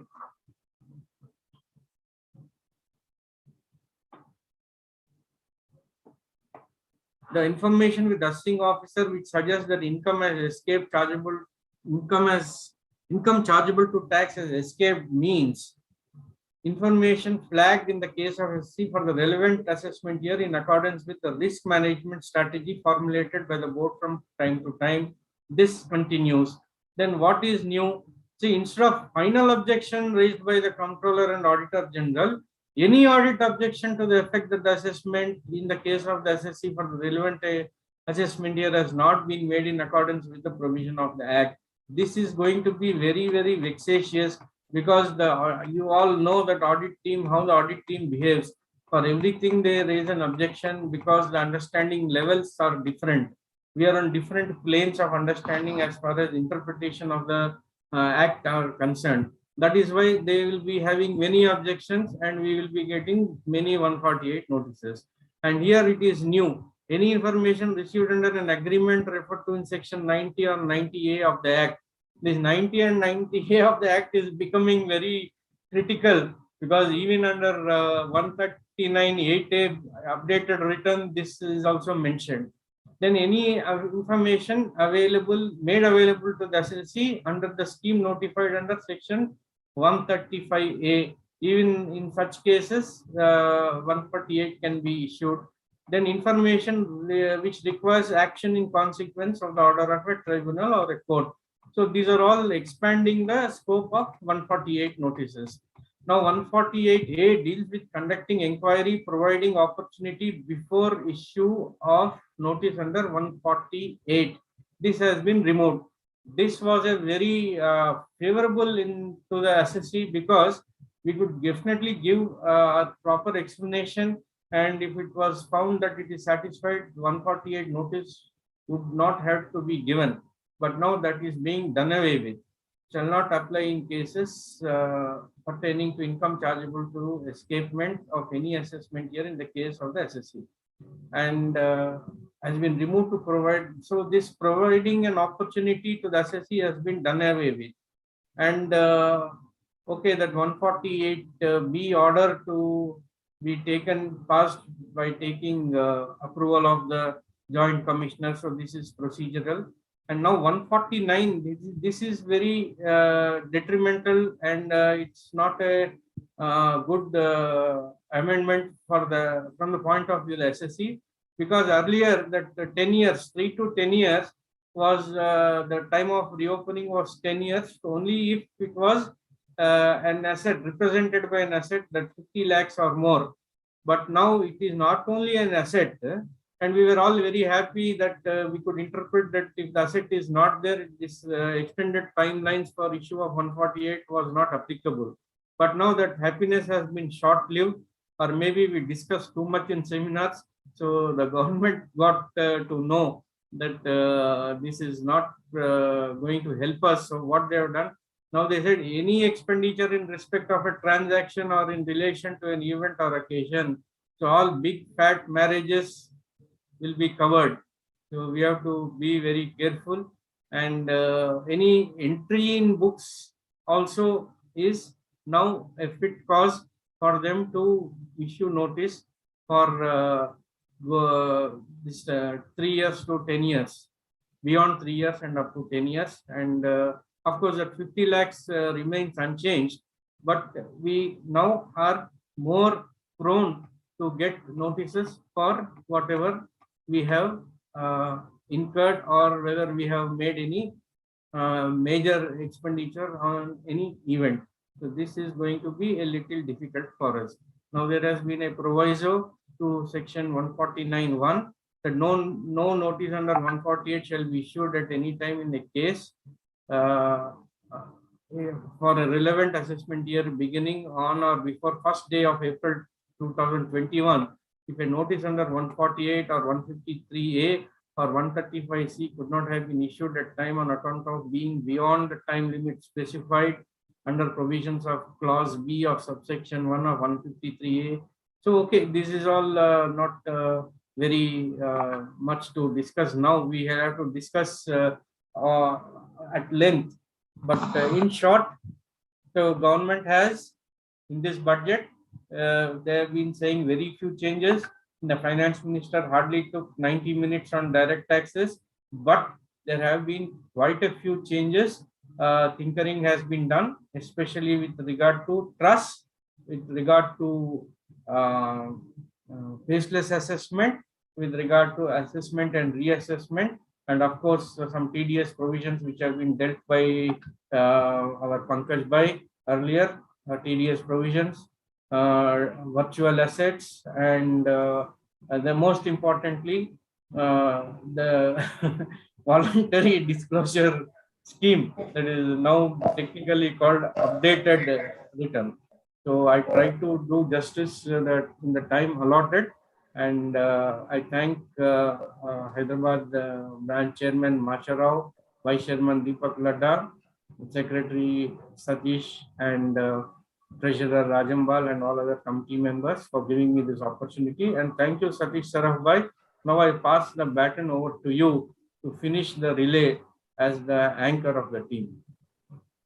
Thank you, Banu sir, and for your excellent presentation on the provisions relating to the direct taxes, and also thank Pankaj sir for giving views on the changes on the direct taxes related to budget 2022. Now the turn comes to me, and now from the role of the director of the program, now I'll move to the as a resource person for the session. And before I start my presentation, I request Bhanu sir to stop sharing the screen. Yeah, thank you, sir.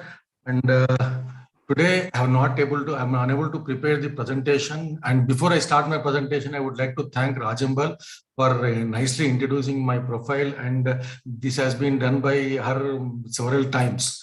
So I remember several times she has introduced me, but this time I wanted to thank her personally. So before I start my presentation, today I have not prepared any PPT for my session because on first evening, chairman asked me to deliver the lecture on this topic. So I have only 24 hours of time yesterday, but I could not able to prepare because I have to break down the sentences and read, and by inserting this amendment, what will be the result. All these exercise I done yesterday, but I could not able to do it. But the other speakers and in the direct access, they could able to do it because I think they may be having the copy of budget before the finance minister has presented. So please excuse me, the delegates, for today. I am not prepared any presentation for that.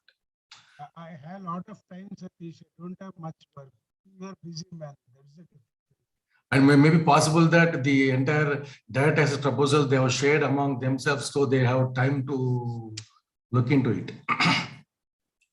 The respected Madam Finance Minister, the day before yesterday in her budget speech, no mention was made except one paragraph on GST.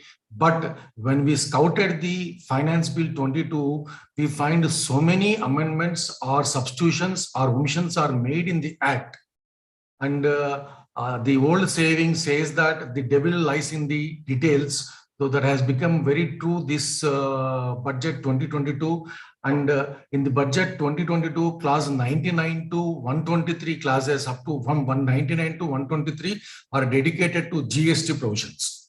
Before we go into the GST amendments with respect, which are proposed in budget 2022, I would like to read two sentences from the speech of the respected Madam Finance Minister. These two sentences I wanted to read first. There is still some challenges remaining, and we aspire to meet them in the coming year. So this is an indication in her speech saying that there could be some changes with respect to the GST. That is what I could guess from her speech. The second sentence, which is very important with respect to the profession or from the taxpayer point of view, not only did they adopt the changes, but enthusiastically contributed to the cause by paying the taxes. The taxpayers deserves applause for this growth. So now this indirectly, it is we, the chartered accountant, the bridge gap between the taxpayer and the department. This applause indirectly applicable to us. That is why we let us applause ourselves, saying that we have, with our efforts, we could able to reach 1.4 lakh crores of revenue for the month of January 2022. Friends, keeping apart all these things, now let us go into the detailed discussion on GST proposals which are made in the Finance Bill 2022. There are 25 proposals are made with respect to GST. In CGST Act, there are tinkering of 15 sections, and 4 notifications have been given retrospective effect in CGST Act, and 3 notifications in IGST Act, and 3 notifications in UTGST Act. And these 3 notifications under IGST and UTGST Act are similar or akin to the amendment with respect to notifications which are made in the CGST notification. So for us to discuss 15 sections which are tinkered plus 4 notifications, that means 19 provisions have been made tinkered with respect to the GST law. And from which date and from when these amendments will be made applicable, we have to wait till the Finance Act 2022 is passed by the Parliament and Rajya Sabha, and also the assent given by the President. So till time we have to wait and we have to analyze these provisions and let us understand how these provisions are going to impact the nation. I'm not using the word the impact the taxpayer or the supplier or the recipient, and these provisions which are proposed in Finance Bill 2022 will have a impact nationwide, and let us discuss clause by clause, because for direct taxes on Saturday we are going to have a clause by clause analysis, but for GST there is no clause by clause analysis by the branch. So I have take this opportunity to discuss the overview of the budget 22 with respect to GST and also the clause by clause analysis with respect to this. So with respect to input tax credit, there is a tinkering of section 16, section 38 and section 41. With respect to GST, the section 29 is amended, and with respect to debit and credit note in section 34, there is one amendment, and in section 37 and 39 with respect to furnishing of returns, there are certain good number of amendments are there. And with coming to section 42, 43 and 43 capital A, these three sections are omitted from the statute itself, from the CGST Act. And with respect to levy of late fee, one amendment with in section 47. And coming to section 48 with respect to the GST practitioners, there is one small amendment. In section 49, payment of taxes, interest, penalty and other amounts. With respect to section 49, there is certain amendments are there, and there is a substitution of subsection 3 in section 50 with respect to levy of interest. That is very important provision which we need to, everybody should aware. And in section 52, there is one amendment with respect to tax collection at source. Sir, it is with the tax collection at source with respect to GST, it is not with respect to Income Tax Act. We are also having the TCS provisions in GST. And in section 54 relating to the refund of tax, we have certain provisions which are amended. And in section 168, power to instructions and directions, there is a few amendments with respect to these two. So in total, we are going to discuss about 1, 2, 3, 4, 5, 6, 7, 8, 9, 10, 11, 12, 13, 14, 15, 16 sections we are going to discuss with respect to this. And let us hope I'll be taking next 35 to 40 minutes because I request, because the time given me is 45 minutes, but the mic was handed over to me at 2:45 or 2:48. So this session may need to be extended by another half an hour because people like 368 or 369 participants are eagerly waiting to listen to the GST proposals in budget 2022. So I request this chairman of Hyderabad branch to kindly grant half an hour time for me to extend the session by half an hour. Please, Satish, sir, also request the delegates, please stay for half an hour more to discuss about the GST provisions. I am aware and conscious that I am denying you the lunch of the day, but still I am helpless because the updated time. Thank you. And let us first discuss about those 4 notifications which have been amended with retrospect amendment. And this notification number, Central Tax Notification 9/2018 dated 23 January to 2018, which talks about the website www.gst.gov.in and also the www.gst.evable.gov.in. These two websites have been notified retrospectively from 22nd June 2017 onwards. The websites are there as per this amendment. And the next amendment with respect to notification, Central Tax Notification 13/2017 dated 28th June 2017, which talks about the rate of tax applicable under section 50 subsection 3 with respect to input tax credit. With this retrospective amendment applicable from 1st July 2017, the rate of tax the interest rate applicable for interest under sections of 50 subsection 3 is 18%, not 24%. That is one good move made by the government with respect to the input tax credit. Then comes the Central Tax Rate Notification 1/2017 dated 28 June 2017. In this notification, the retrospective amendment is made from 1st July 2017 to 30th September 2019, and they said any waste generated in manufacturing of fish oil or from the fish meal, then that will be exempted from levy from 1st July 2017 to 30th September 2019. And consequently, if any person who has not paid or paid taxes, there could not be result into a refund. That was the amendment made. And a similar amendment is also proposed in the IGST Act and UTGST Act with respect to this, and also a similar amendment with notification with respect to IGST and CGST on interest rate under section 50 subsection 3 is also proposed in IGST and UTGST. The last notification which got amended retrospectively is notification number 25/2019 relating to central tax rate dated 30th September 2019. This notification is made retrospect to applicable from 1st July 2017, and this notification relating to the liquor license fee. The liquor license fee levied by the state government at the time of granting liquor license, that will not be treated as supply in the hands of the government or in the hands of the recipient. So from 1st July 2017 on liquor license, there will not be any GST applicability that is made retrospective from 1st July 2017, and a similar amendment with respect to these notifications applicable under the IGST and UTGST. There is amendment. So a retrospective amendment. These are the welcome amendments made by the Finance Ministry, and all rest of the amendments which we are going to discuss with respect to its various sections may not be welcoming by the trade or the professionals, but we have to go with the law of the land, so we have to respect all this.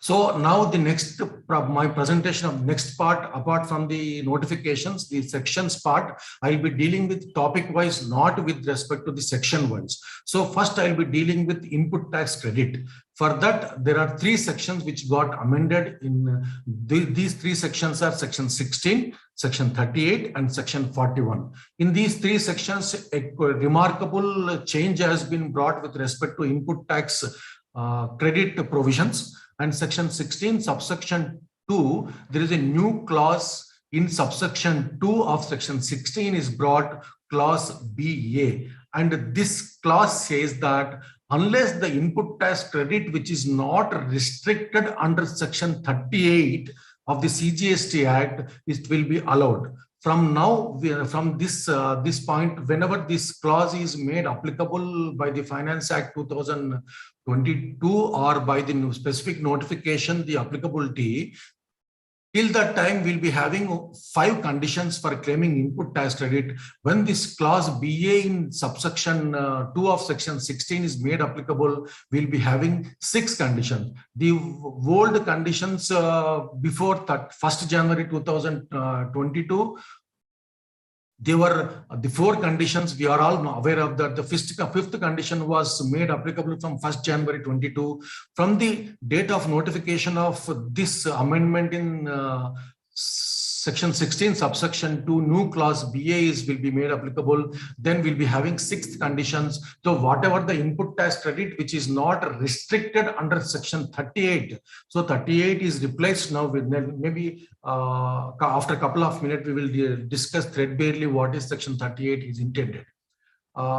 So any input tax credit which is not restricted under section 38 will be made eligible, because section 16 deals with eligibility and the conditions for taking input tax credit. So the 6th condition which says that whatever the input tax credit is not restricted under section 38, then only it will be eligible input tax credit. And also there is a tinkering in section 16 subsection 4. As per this section, the input tax credit was made available to claim till filing of the monthly return for the month of September following the financial year, and or on or before the actual date of filing of the annual return, whichever was there.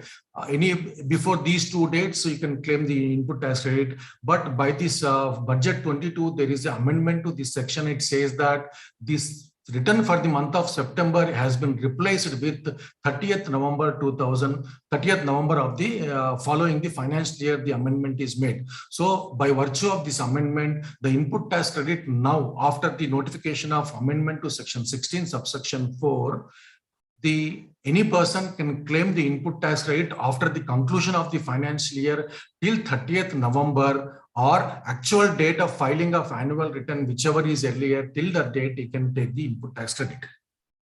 Friends, if you look at the other provisions, other amendments brought in budget 2022, and also the provisions which are made applicable from 1st January 2022, there is no room for any taxpayer to claim input tax credit, whatever is not reported or not appearing in GSTR to be return. So where is the question of claiming till November or actual date of filing of return? This is very...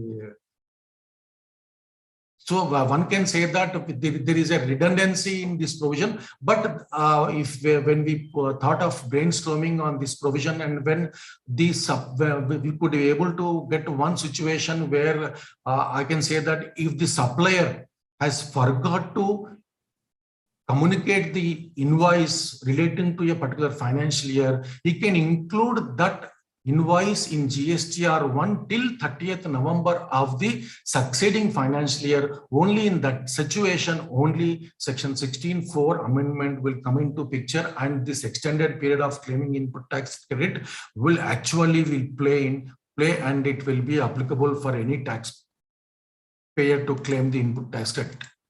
Coming to section 38, old section was dealing with furnishing of inward supplies, so that section has been substituted with a new section, and the new section title is given that communication of details of inward supplies and input tax credit. So the new subsection, new section 38 is replacing the old section that indicates that the old thought of GSTR1, GSTR2, GSTR1A, GSTR2A, and GSTR3 have been done away by the board or the government. Now it's a very clear indication that in future we are not going to have GSTR 2A and 3 and 1A and 2A. So now we have to live with GSTR 1 and GSTR 3B only. And if you look at all the provisions which are amended by Finance Bill 2022, GSTR 1 is going to be the main return, and GSTR 3B is only going to be a instrument or the document or the return for payment of taxes. That is going to be the impact of all these amendments. So one has to be very careful while filing GSTR 1, not at GSTR 3B, because your input tax credit is communicated in GSTR 2B, so that is clear and it is finalized, and you have filed your GSTR 1, your output tax liability is finalized. Only left out what in your hands for filling the information in GSTR 3B, that is relating to the reverse charge mechanism, and maybe certain other areas where you want to voluntarily reverse the input tax rate which are not eligible, which are hit by section 17 or 18, or maybe certain situations where you have imported the goods and you want to claim the input tax rate on those imports. Only these 2 or 3 areas where you have the liberty to fill in the information in GSTR 3B.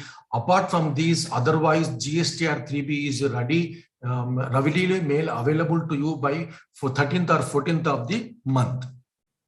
Section 1338, which has 2 subsections, and it says that this section 38 says that the auto-generated statement would be made available to the recipient as per the data submitted by the supplier under section 37 subsection 1. That means it says that GSTR1 data will be made available in an auto-generated statement, though the section does not refer to the form of that, but we can assume that it is referring to GSTR 2B only.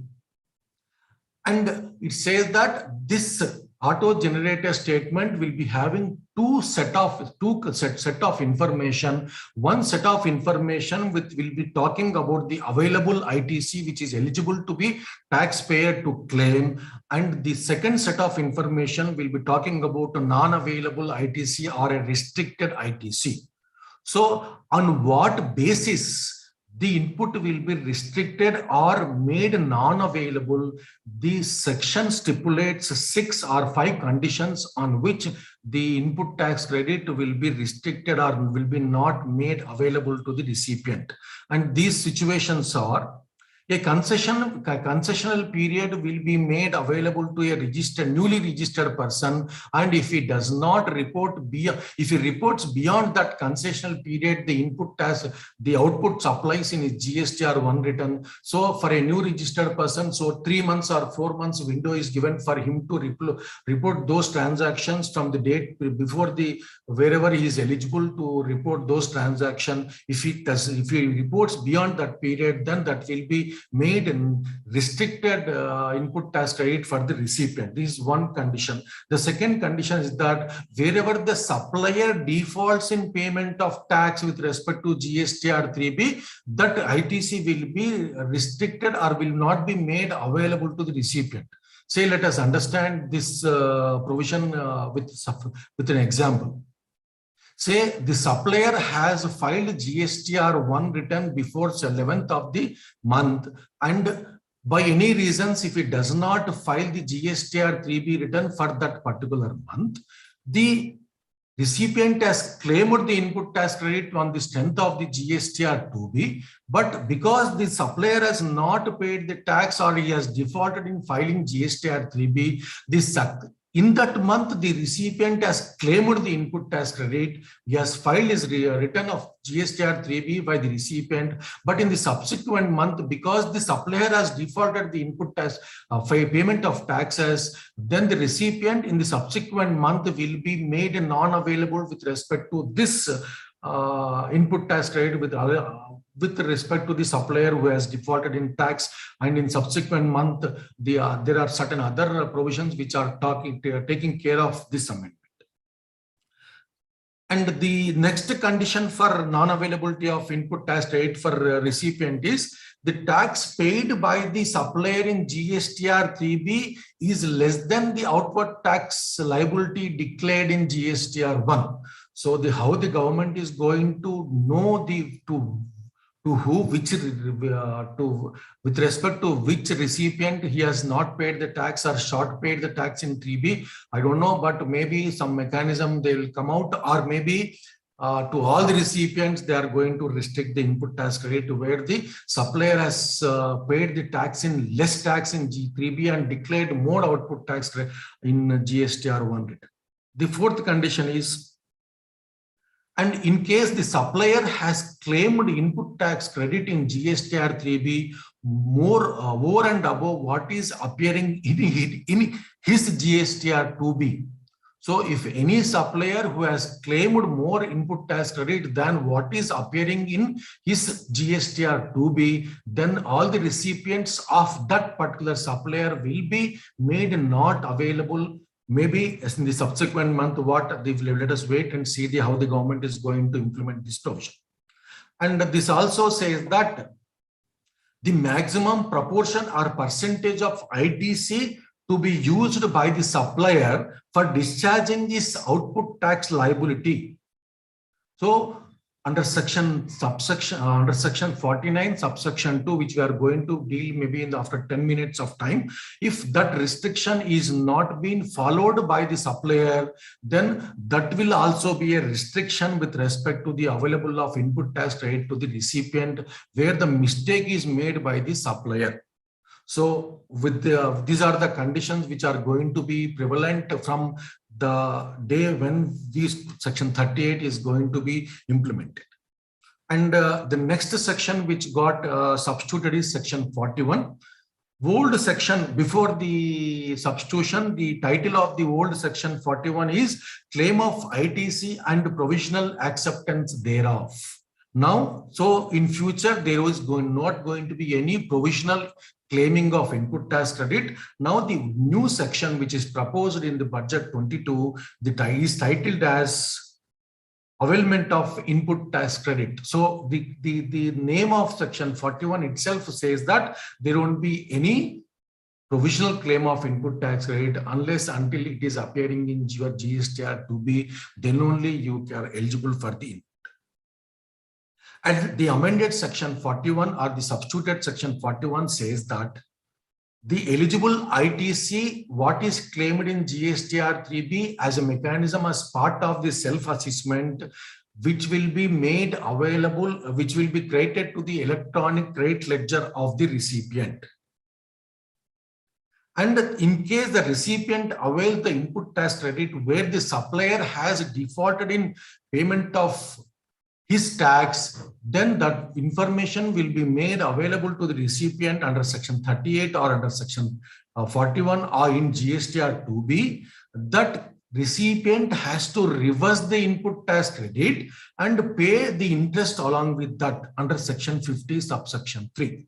So that means if the supplier make a default in payment of taxes in the subsequent month, the recipient has to reverse that input tax credit, and also he has to pay the interest for that period where from the date of claiming of input tax credit till the reversal, he has to pay the interest under section 50 subsection 3. That is what the amendment is made. And the second, there is a proviso is provided in section 41 subsection 2. It says that whenever the supplier makes the payment, the defaults ends. Whenever the default ends from the supplier end, then the recipient can reclaim the input tax credit. I think that will be made available to the recipient in GSTR 2B. That could be the intention. So these are the three sections with respect to input tax credit have been amended. That is section 16, section 38, and section 41. Next, we'll move to the proposals with respect to the registration, and section 29 is amended with respect to section 29 is got amended in budget 2022. That section 22 deals with the cancellation or suspension of registration. And there is amendment in clause B of subsection 2 of section 29. It says any person paying tax under section 10, that means the person who is a composition dealer. Before the amendment, it was said that 3 consecutive period of does not pay the tax, automatically suo motu the cancellation will be registered, amended. Now the amended section says that after the end of the financial year, if the composition taxpayer does not file the return within 3 months from the end of the financial year, where that after the due date of the return, then his registration will be cancelled. And also with respect to the regular taxable person, that is who is paying tax under section 9 subsection 1, does not file the amendment before the amendment, the provision was says that if the taxable person, the regular taxable person does not file his return consecutively for 6 months, then his registration will be cancelled. But after the proposed amendment, it says that does not file his return for such continuous tax period as may be notified. So that power of the legislature is now given to the board, saying that thus that continuous period of, it could be 1 year, it could be 9 months, it could be 2 months, or it could be 1 month. Whatever is notified by the board or the government, after beyond lapse of that notified period, the registration will be cancelled. The next amendment, proposed amendment with respect to credit notes, that is section 34, which deals with credit and debit notes. This section says that under section 34 subsection 2, there is one amendment with respect to the time limit for claim of issue of credit note. Now that the time limit of September month or the annual return, actual date of filing of annual return has been replaced with saying that 30th of the month, 30th November following the financial year, or the actual date of annual filing of annual return, whichever is earlier, till that date, the supplier can issue a credit note relating to the supplies made in the previous financial year. It could be written goods or services or both. That is one amendment which is made. But if you make till 30th November the credit notes, issue a credit note on say 30th November, for you to furnish those, that information happens only by 11th of December. So how this is going to be synchronized, how it has to be understood accordingly, let us wait for the clarification from the department. The next amendment proposed is section relating to section 37, that is relating to furnishing of outward supplies return, that is section 37. And a proviso in section 37 subsection 1 is omitted, which before omission, this proviso would say that the GSTR1 will not be made available to the for furnishing of GSTR1 between 11th and 15th of the succeeding month. Now that proviso is omitted. Now after the omission, whenever it is proposed, then even on between 11 and 15, the supplier will be able to furnish his GSTR1 return. And subsection 2 of section 37 is got omitted because it talks about old section 38, which was omitted in the by the budget 2022. So now that correspondingly the correction is made in subsection 2 and it got omitted. And there is an amendment in the first proviso to section 37 subsection 3. It made the replacement of September with 30th November, that is made. That means after the proposed amendment to the first proviso to section 37 subsection 3, it says that any omission or error appear in filing the GSTR1 return after the conclusion of the financial year, that can be rectified by the supplier till 30th November following the financial year, or actual date of filing of the annual return. Till that date, the supplier can make the amendment with respect to GSTR1. That is what is made. And a new subsection, subsection 4 is inserted in section 37. It says that unless you file the previous month return relating to the GSTR1, you cannot file the current month or the subsequent months. So let us take an example. If I does not file as a supplier, if I does not file my GSTR1 return for the month of December to 2021, that means I cannot file GSTR1 for the month of January 22 and subsequently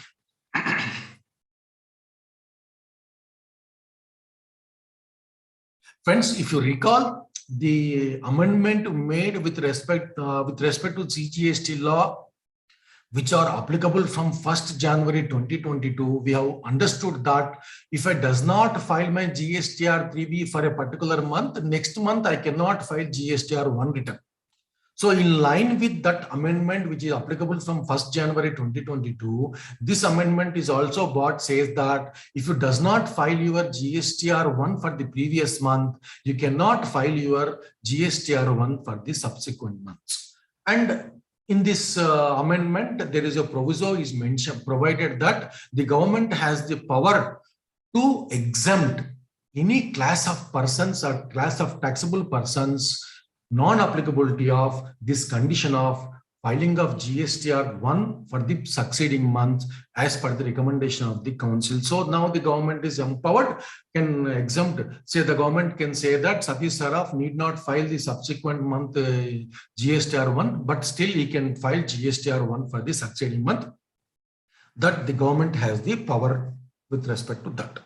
Coming to section 39, that is with respect to furnishing of return, just that deals with GSTR 3B.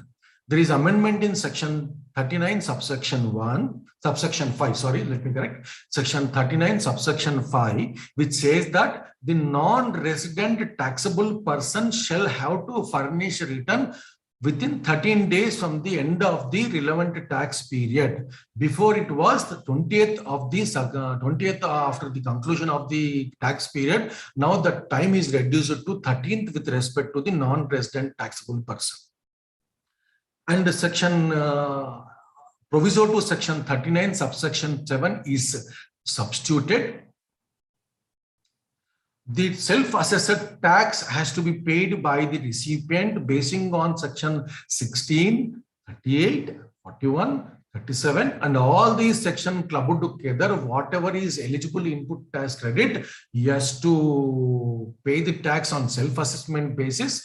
And the also the 39 subsection 7 there that as the amount as determined in such manner. So if you go back to your memories and say that what is this redundant amendment is made with respect to section 39 subsection 7, if you recollect, that a regular taxable person below the threshold limit of amount, he can file a quarterly return, where for the first 2 months of the quarter, he can file IFF return, and the end of the third month of the quarter, he has to file GSTR 3B. For those persons, there was a rule in CGST rules now that has been brought into the statute act, and say that on the basis of the self-assessment, you can make the payment with respect to the first and second months, or you can pay determined by you, that is to say 1/3 of the tax or 35% of the tax you have to discharge basing on the previous quarter tax, and the any surplus or deficit in that has to be adjusted in third month of the quarter. That is what the synchronized with the rules now that has been brought into the statute. The next amendment with respect to the proviso to section 39 subsection 9. This also with respect to saying that replacement of return for the month of September is made with respect to 30th November following the financial year. It says that any omission in filing GSTR 3B or any mistake appears in GSTR to be taxable person before the department identifies it, he can make a correction with respect to GSTR 3B for a financial year till the 30th November or the actual date of filing of annual return, whichever is earlier. Till that time, it has been provided. And there is an amendment in section 39 subsection 10. It says that unless the supplier, there is one more amendment with respect to GSTR 1 and GSTR 3B. It says that unless the supplier files his GSTR 1 return, he will not be allowed to file GSTR 3B return. So GSTR 1, GSTR 3B, now we cannot keep even 1 month pending and file the subsequent returns. So from January 2022, GSTR 3B, if it does not file next month, you cannot file GSTR 3B. GSTR 1, sorry, and by the proposed amendments in Finance Act 2020, Finance Bill 2022, now it says that GSTR 1, if it is pending for succeeding month, you cannot file. And in section 39 subsection says that unless you file GSTR 1 return, you cannot file GSTR 3B return. So from all the corners or all the ways, the taxpayer is now made it very clear that unless you are current, there is no backlog with respect to filing of GSTR 1 or 3B. You will not be able to file is, that is one indication is made by the government. And there is a proviso given in section 39 subsection 10, what is proposed to be amended, and say that the government has the power, as per the recommendation of the council, they can notify class of persons or class of taxable persons who can even file where the GSTR 1 is pending. Still they will be allowed to file GSTR 3B, that the government will notify in due course of time. And section 42, which deals with the matching, reversal and reclaim of input tax credit, is been omitted. And section 43, which was dealing with matching, reversal and reclaim of reduction in output tax credit, output tax liability, is also omitted from the statute.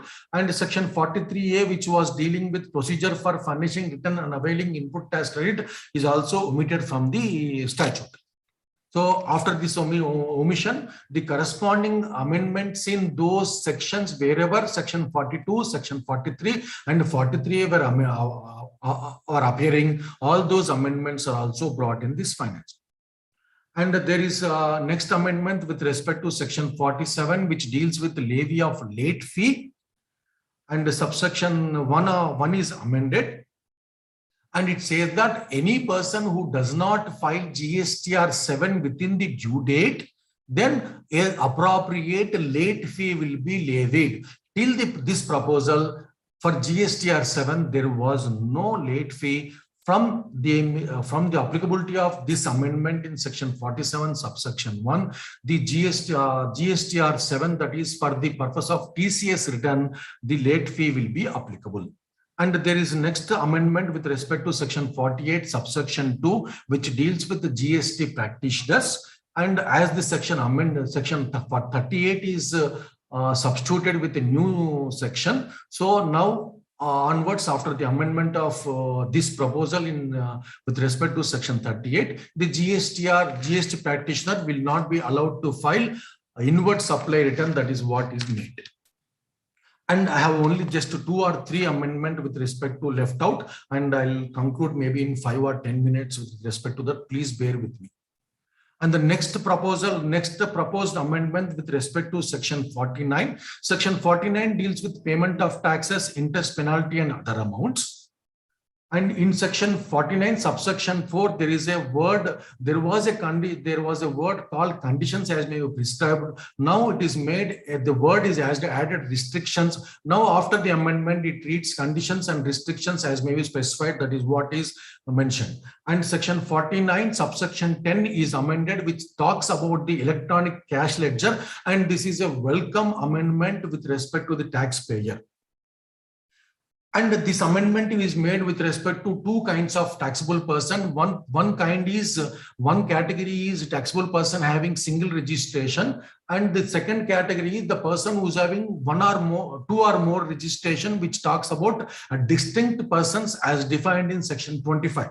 So a distinct person having the multiple registration across India, that is second category. And the first category is the person having a single registration. And this amendment with respect to the single registration and with respect to the electronic cash ledger, the amendment says that the transfer between tax, interest, penalty, and other sum between IGST, CGST, UTGST, and SGST and cess, which can be changed from one head to one amount under the tax to the penalty to the other head, that is will be allowed to the taxpayer to change from one head to another head under the various statutes. That is what is amended. Then next, with respect to the distinct person as defined in section 25, that means where I am having 2 or more registration under the same PAN, I will be allowed if I am having a distinct registration, I will be allowed to transfer the tax, interest, penalty, and other amounts between IGST and CGST only. I will not be allowed to transfer SGST and UTGST and cess cash ledger balance between different registrations. Say, for example, my registration is Haryana is having IGST cash balance, but I am need funds to pay the tax in my Tamil Nadu registration of IGST tax. Then I can transfer that IGST credit to CGST or IGST of the Tamil Nadu registration with easily, and where my working capital can be managed efficiently. This is one welcome measure, but there is a rider provided with respect to the distinct person. The rider says that the distinct person will be allowed to make the transfer between the heads of IGST and CGST of interest, tax, and penalty other amounts, provided he is not having any due in the electronic liability register, whether it could be part A or part B of the electronic liability register. If there is a due in my electronic liability register, then I will not be allowed to make a transfer. That is a rider provided in this section. And the next amendment with respect to the section 49 subsection 2, this new subsection is inserted, and it says that notwithstanding anything contained in this act. So this is going to be a overriding provision or a non-ostensible clause. It is overriding the entire CGST Act. Now it says that the government has the power to notify any class of person or any class of taxpayer that he can use the maximum proportion of the credit available in his electronic credit ledger towards his output tax liability. So what is there in the rules, now it has been brought into the section. That is what only the tinkering is made.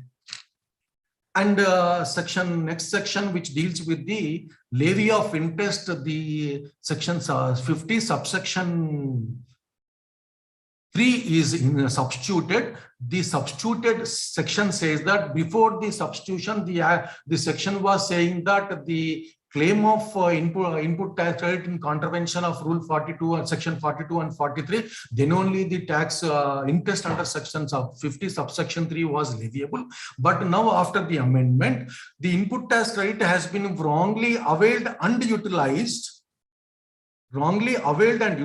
by any taxable person, then he has to pay the interest on the wrongly availed and utilized input tax credit as may be notified in such manner as may be prescribed. So as of now, the restriction with respect to for Section 42 and 43 is been done away. And if the department or the tax payable payer, if identifies that the input tax credit availment and utilization is wrong, then he has to pay the tax interest under section 50 subsection 3 with respect to input tax credit.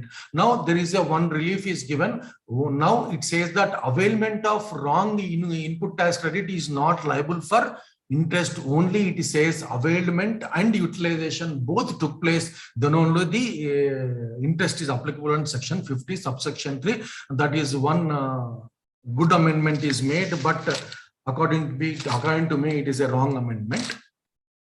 And the last but one proviso, which is talks about section 52 subsection 6, that is relating to the collection at source. It also says that September month after the end of the financial year is made with 30th November. That is one amendment is made. And my last section, which I'm going to deal, is section 54 with respect to the section 54, that is dealing with amendment is made with respect to section 54 subsection 1, and there is one proviso is amended. Now that amended proviso is delinking the section 39, and a form will be notified with respect to the refund of cash ledger balance. That is one amendment. The next amendment quickly I'll go through. And specialized agencies like UNO and UN Consulate and UNO and all these agencies will be allowed extended period of 6 months for 6 months from the end of the quarter in which the eligible input tax is 2 years from the 2 years from the end of the 2 years from the end of the relevant quarter. The 6 months period is now no more available for the extended period of 2 years from the end of the relevant quarter, that is made in section 54 subsection 2. That is a great relief to all the specialized agencies. And the last amendment with respect to section 54 subsection 10, the department now empowering the officer, proper officer who is granting you the refund. If there is any default made by the taxable person who has applied for refund, that refund can be withheld by the proper officer. That is what the amendment. And one more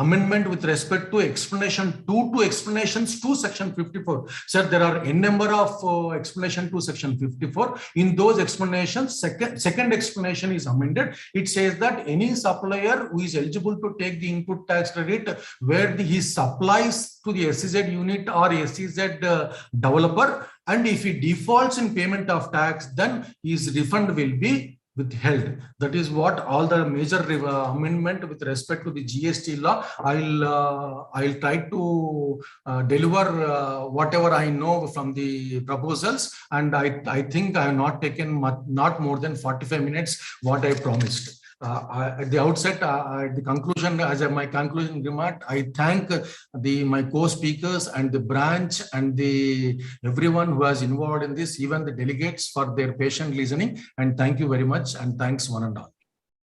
Yeah. Thank you, Satish sir. Lucid and nice presentation. In fact, sir, presentation is not required, or PPT is not required for our presentation, sir. So your experience and capability of speaking on a GST subject without PPT also, you made us to sit before the system 45 minutes. That too with 1 o'clock. We after Corona we habituated to have a lunch at 1 o'clock, but still with hungry, you made us to sit before the system till 1:30. Thank you so much, sir. Banu sir, Pankaj sir, as usual. Chairman, just I want to interrupt you for a small update. Yes, I sir. got a message from a friend of mine saying that we should thank Infosys for the finance ministry not to change the tax slabs, because if any change is made, they would have made a mess of the situation. That's why the finance minister has not changed the personal slab rates. Yeah, great, sir. So Thank thanks you. to Infosys. Great, sir. Bonu sir, Pankaj sir, direct tax proposals, very crisp and very nice presentation. And as initially we have discussed, when FM madam, respected madam, presented budget in a parliament, we feel nothing is there. But after listening to all three of you, we really need a class by class analysis, not only for a direct tax proposals. After listening to Satish Bhai, we need class by class analysis to GST also. Again, almost 300 participants are there, sir. Satish Sharaf Bhai, I'm requesting you to please arrange and coordinate one class by class for a GST for the budget proposals and IDT. Yeah, definitely, sir. I'll speak to Sudhir or some other faculty to do that, because people should not monotonous listening to Satish only. Yes, sir. Yes, sir. And Pankaj sir, request from my end, please speak with Vikram sir. Yeah, your voice. Pankaj. ఇప్పుడు వినిపిస్తాను sir, చెప్పండి. Satish bhai, clause by clause we can involve the young speakers. It will be a great thing, because that's how some of us were introduced by Ajay Gandhi sir in 2000. Only thank you for the initiative, points you are writing. Thank you for ideas, sir. And I sent a message to Vikram. I am waiting for this. Vikram, I am following up. Great, sir. Great, Pankaj, sir. Great, sir. Yeah, all three of you, the big thanks from the branch and managing committee for entire 375 participants for your wonderful presentation. Bonu sir with an experience and Pankaj sir with an experience, and Satish sir, no words. And thanks again for your continuous support for the branch. I'm also looking forward to your continuous support for the branch and managing committee of Hyderabad branch. Thank you all the three stalwarts. And I request Satish Kumar Mailovarpu, Secretary of Hyderabad branch, present a virtual certificate of appreciation for the speakers. Thank you, Chairman. As you told, there are no words except quick claps and applauses. Thank you all the speakers for your wonderful presentation and accepting our request to address us in a shorter notice. On behalf of Hyderabad branch, I properly express our sincere thanks and heartfelt thanks to all the three speakers. And one more thing, sir, all the land resource persons who have shared their expertise and experience in Union Budget 2022, we sincerely thank you once again. We thank all the members who attend this program, even though they are busy schedules. As a token of appreciation and gratitude, on behalf of Hyderabad branch, please accept our virtual certificate of appreciation. First, Satish Sharaf sir, 1 minute, sir. Just 1 minute, sir.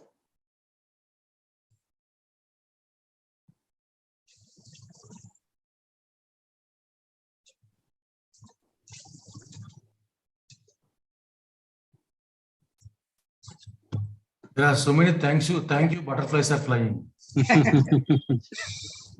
Sir, please accept this virtual certificate of appreciation, Satish sir, on behalf of Hyderabad branch. Once again, thank you from Hyderabad branch, sir. Now it's time to our past chairman and immediate past chairman. 1 minute, sir. Yes, Satish. Yeah, 1 minute, sir. Banu sir, please accept this virtual certificate of appreciation, sir. Thank you, Banu sir.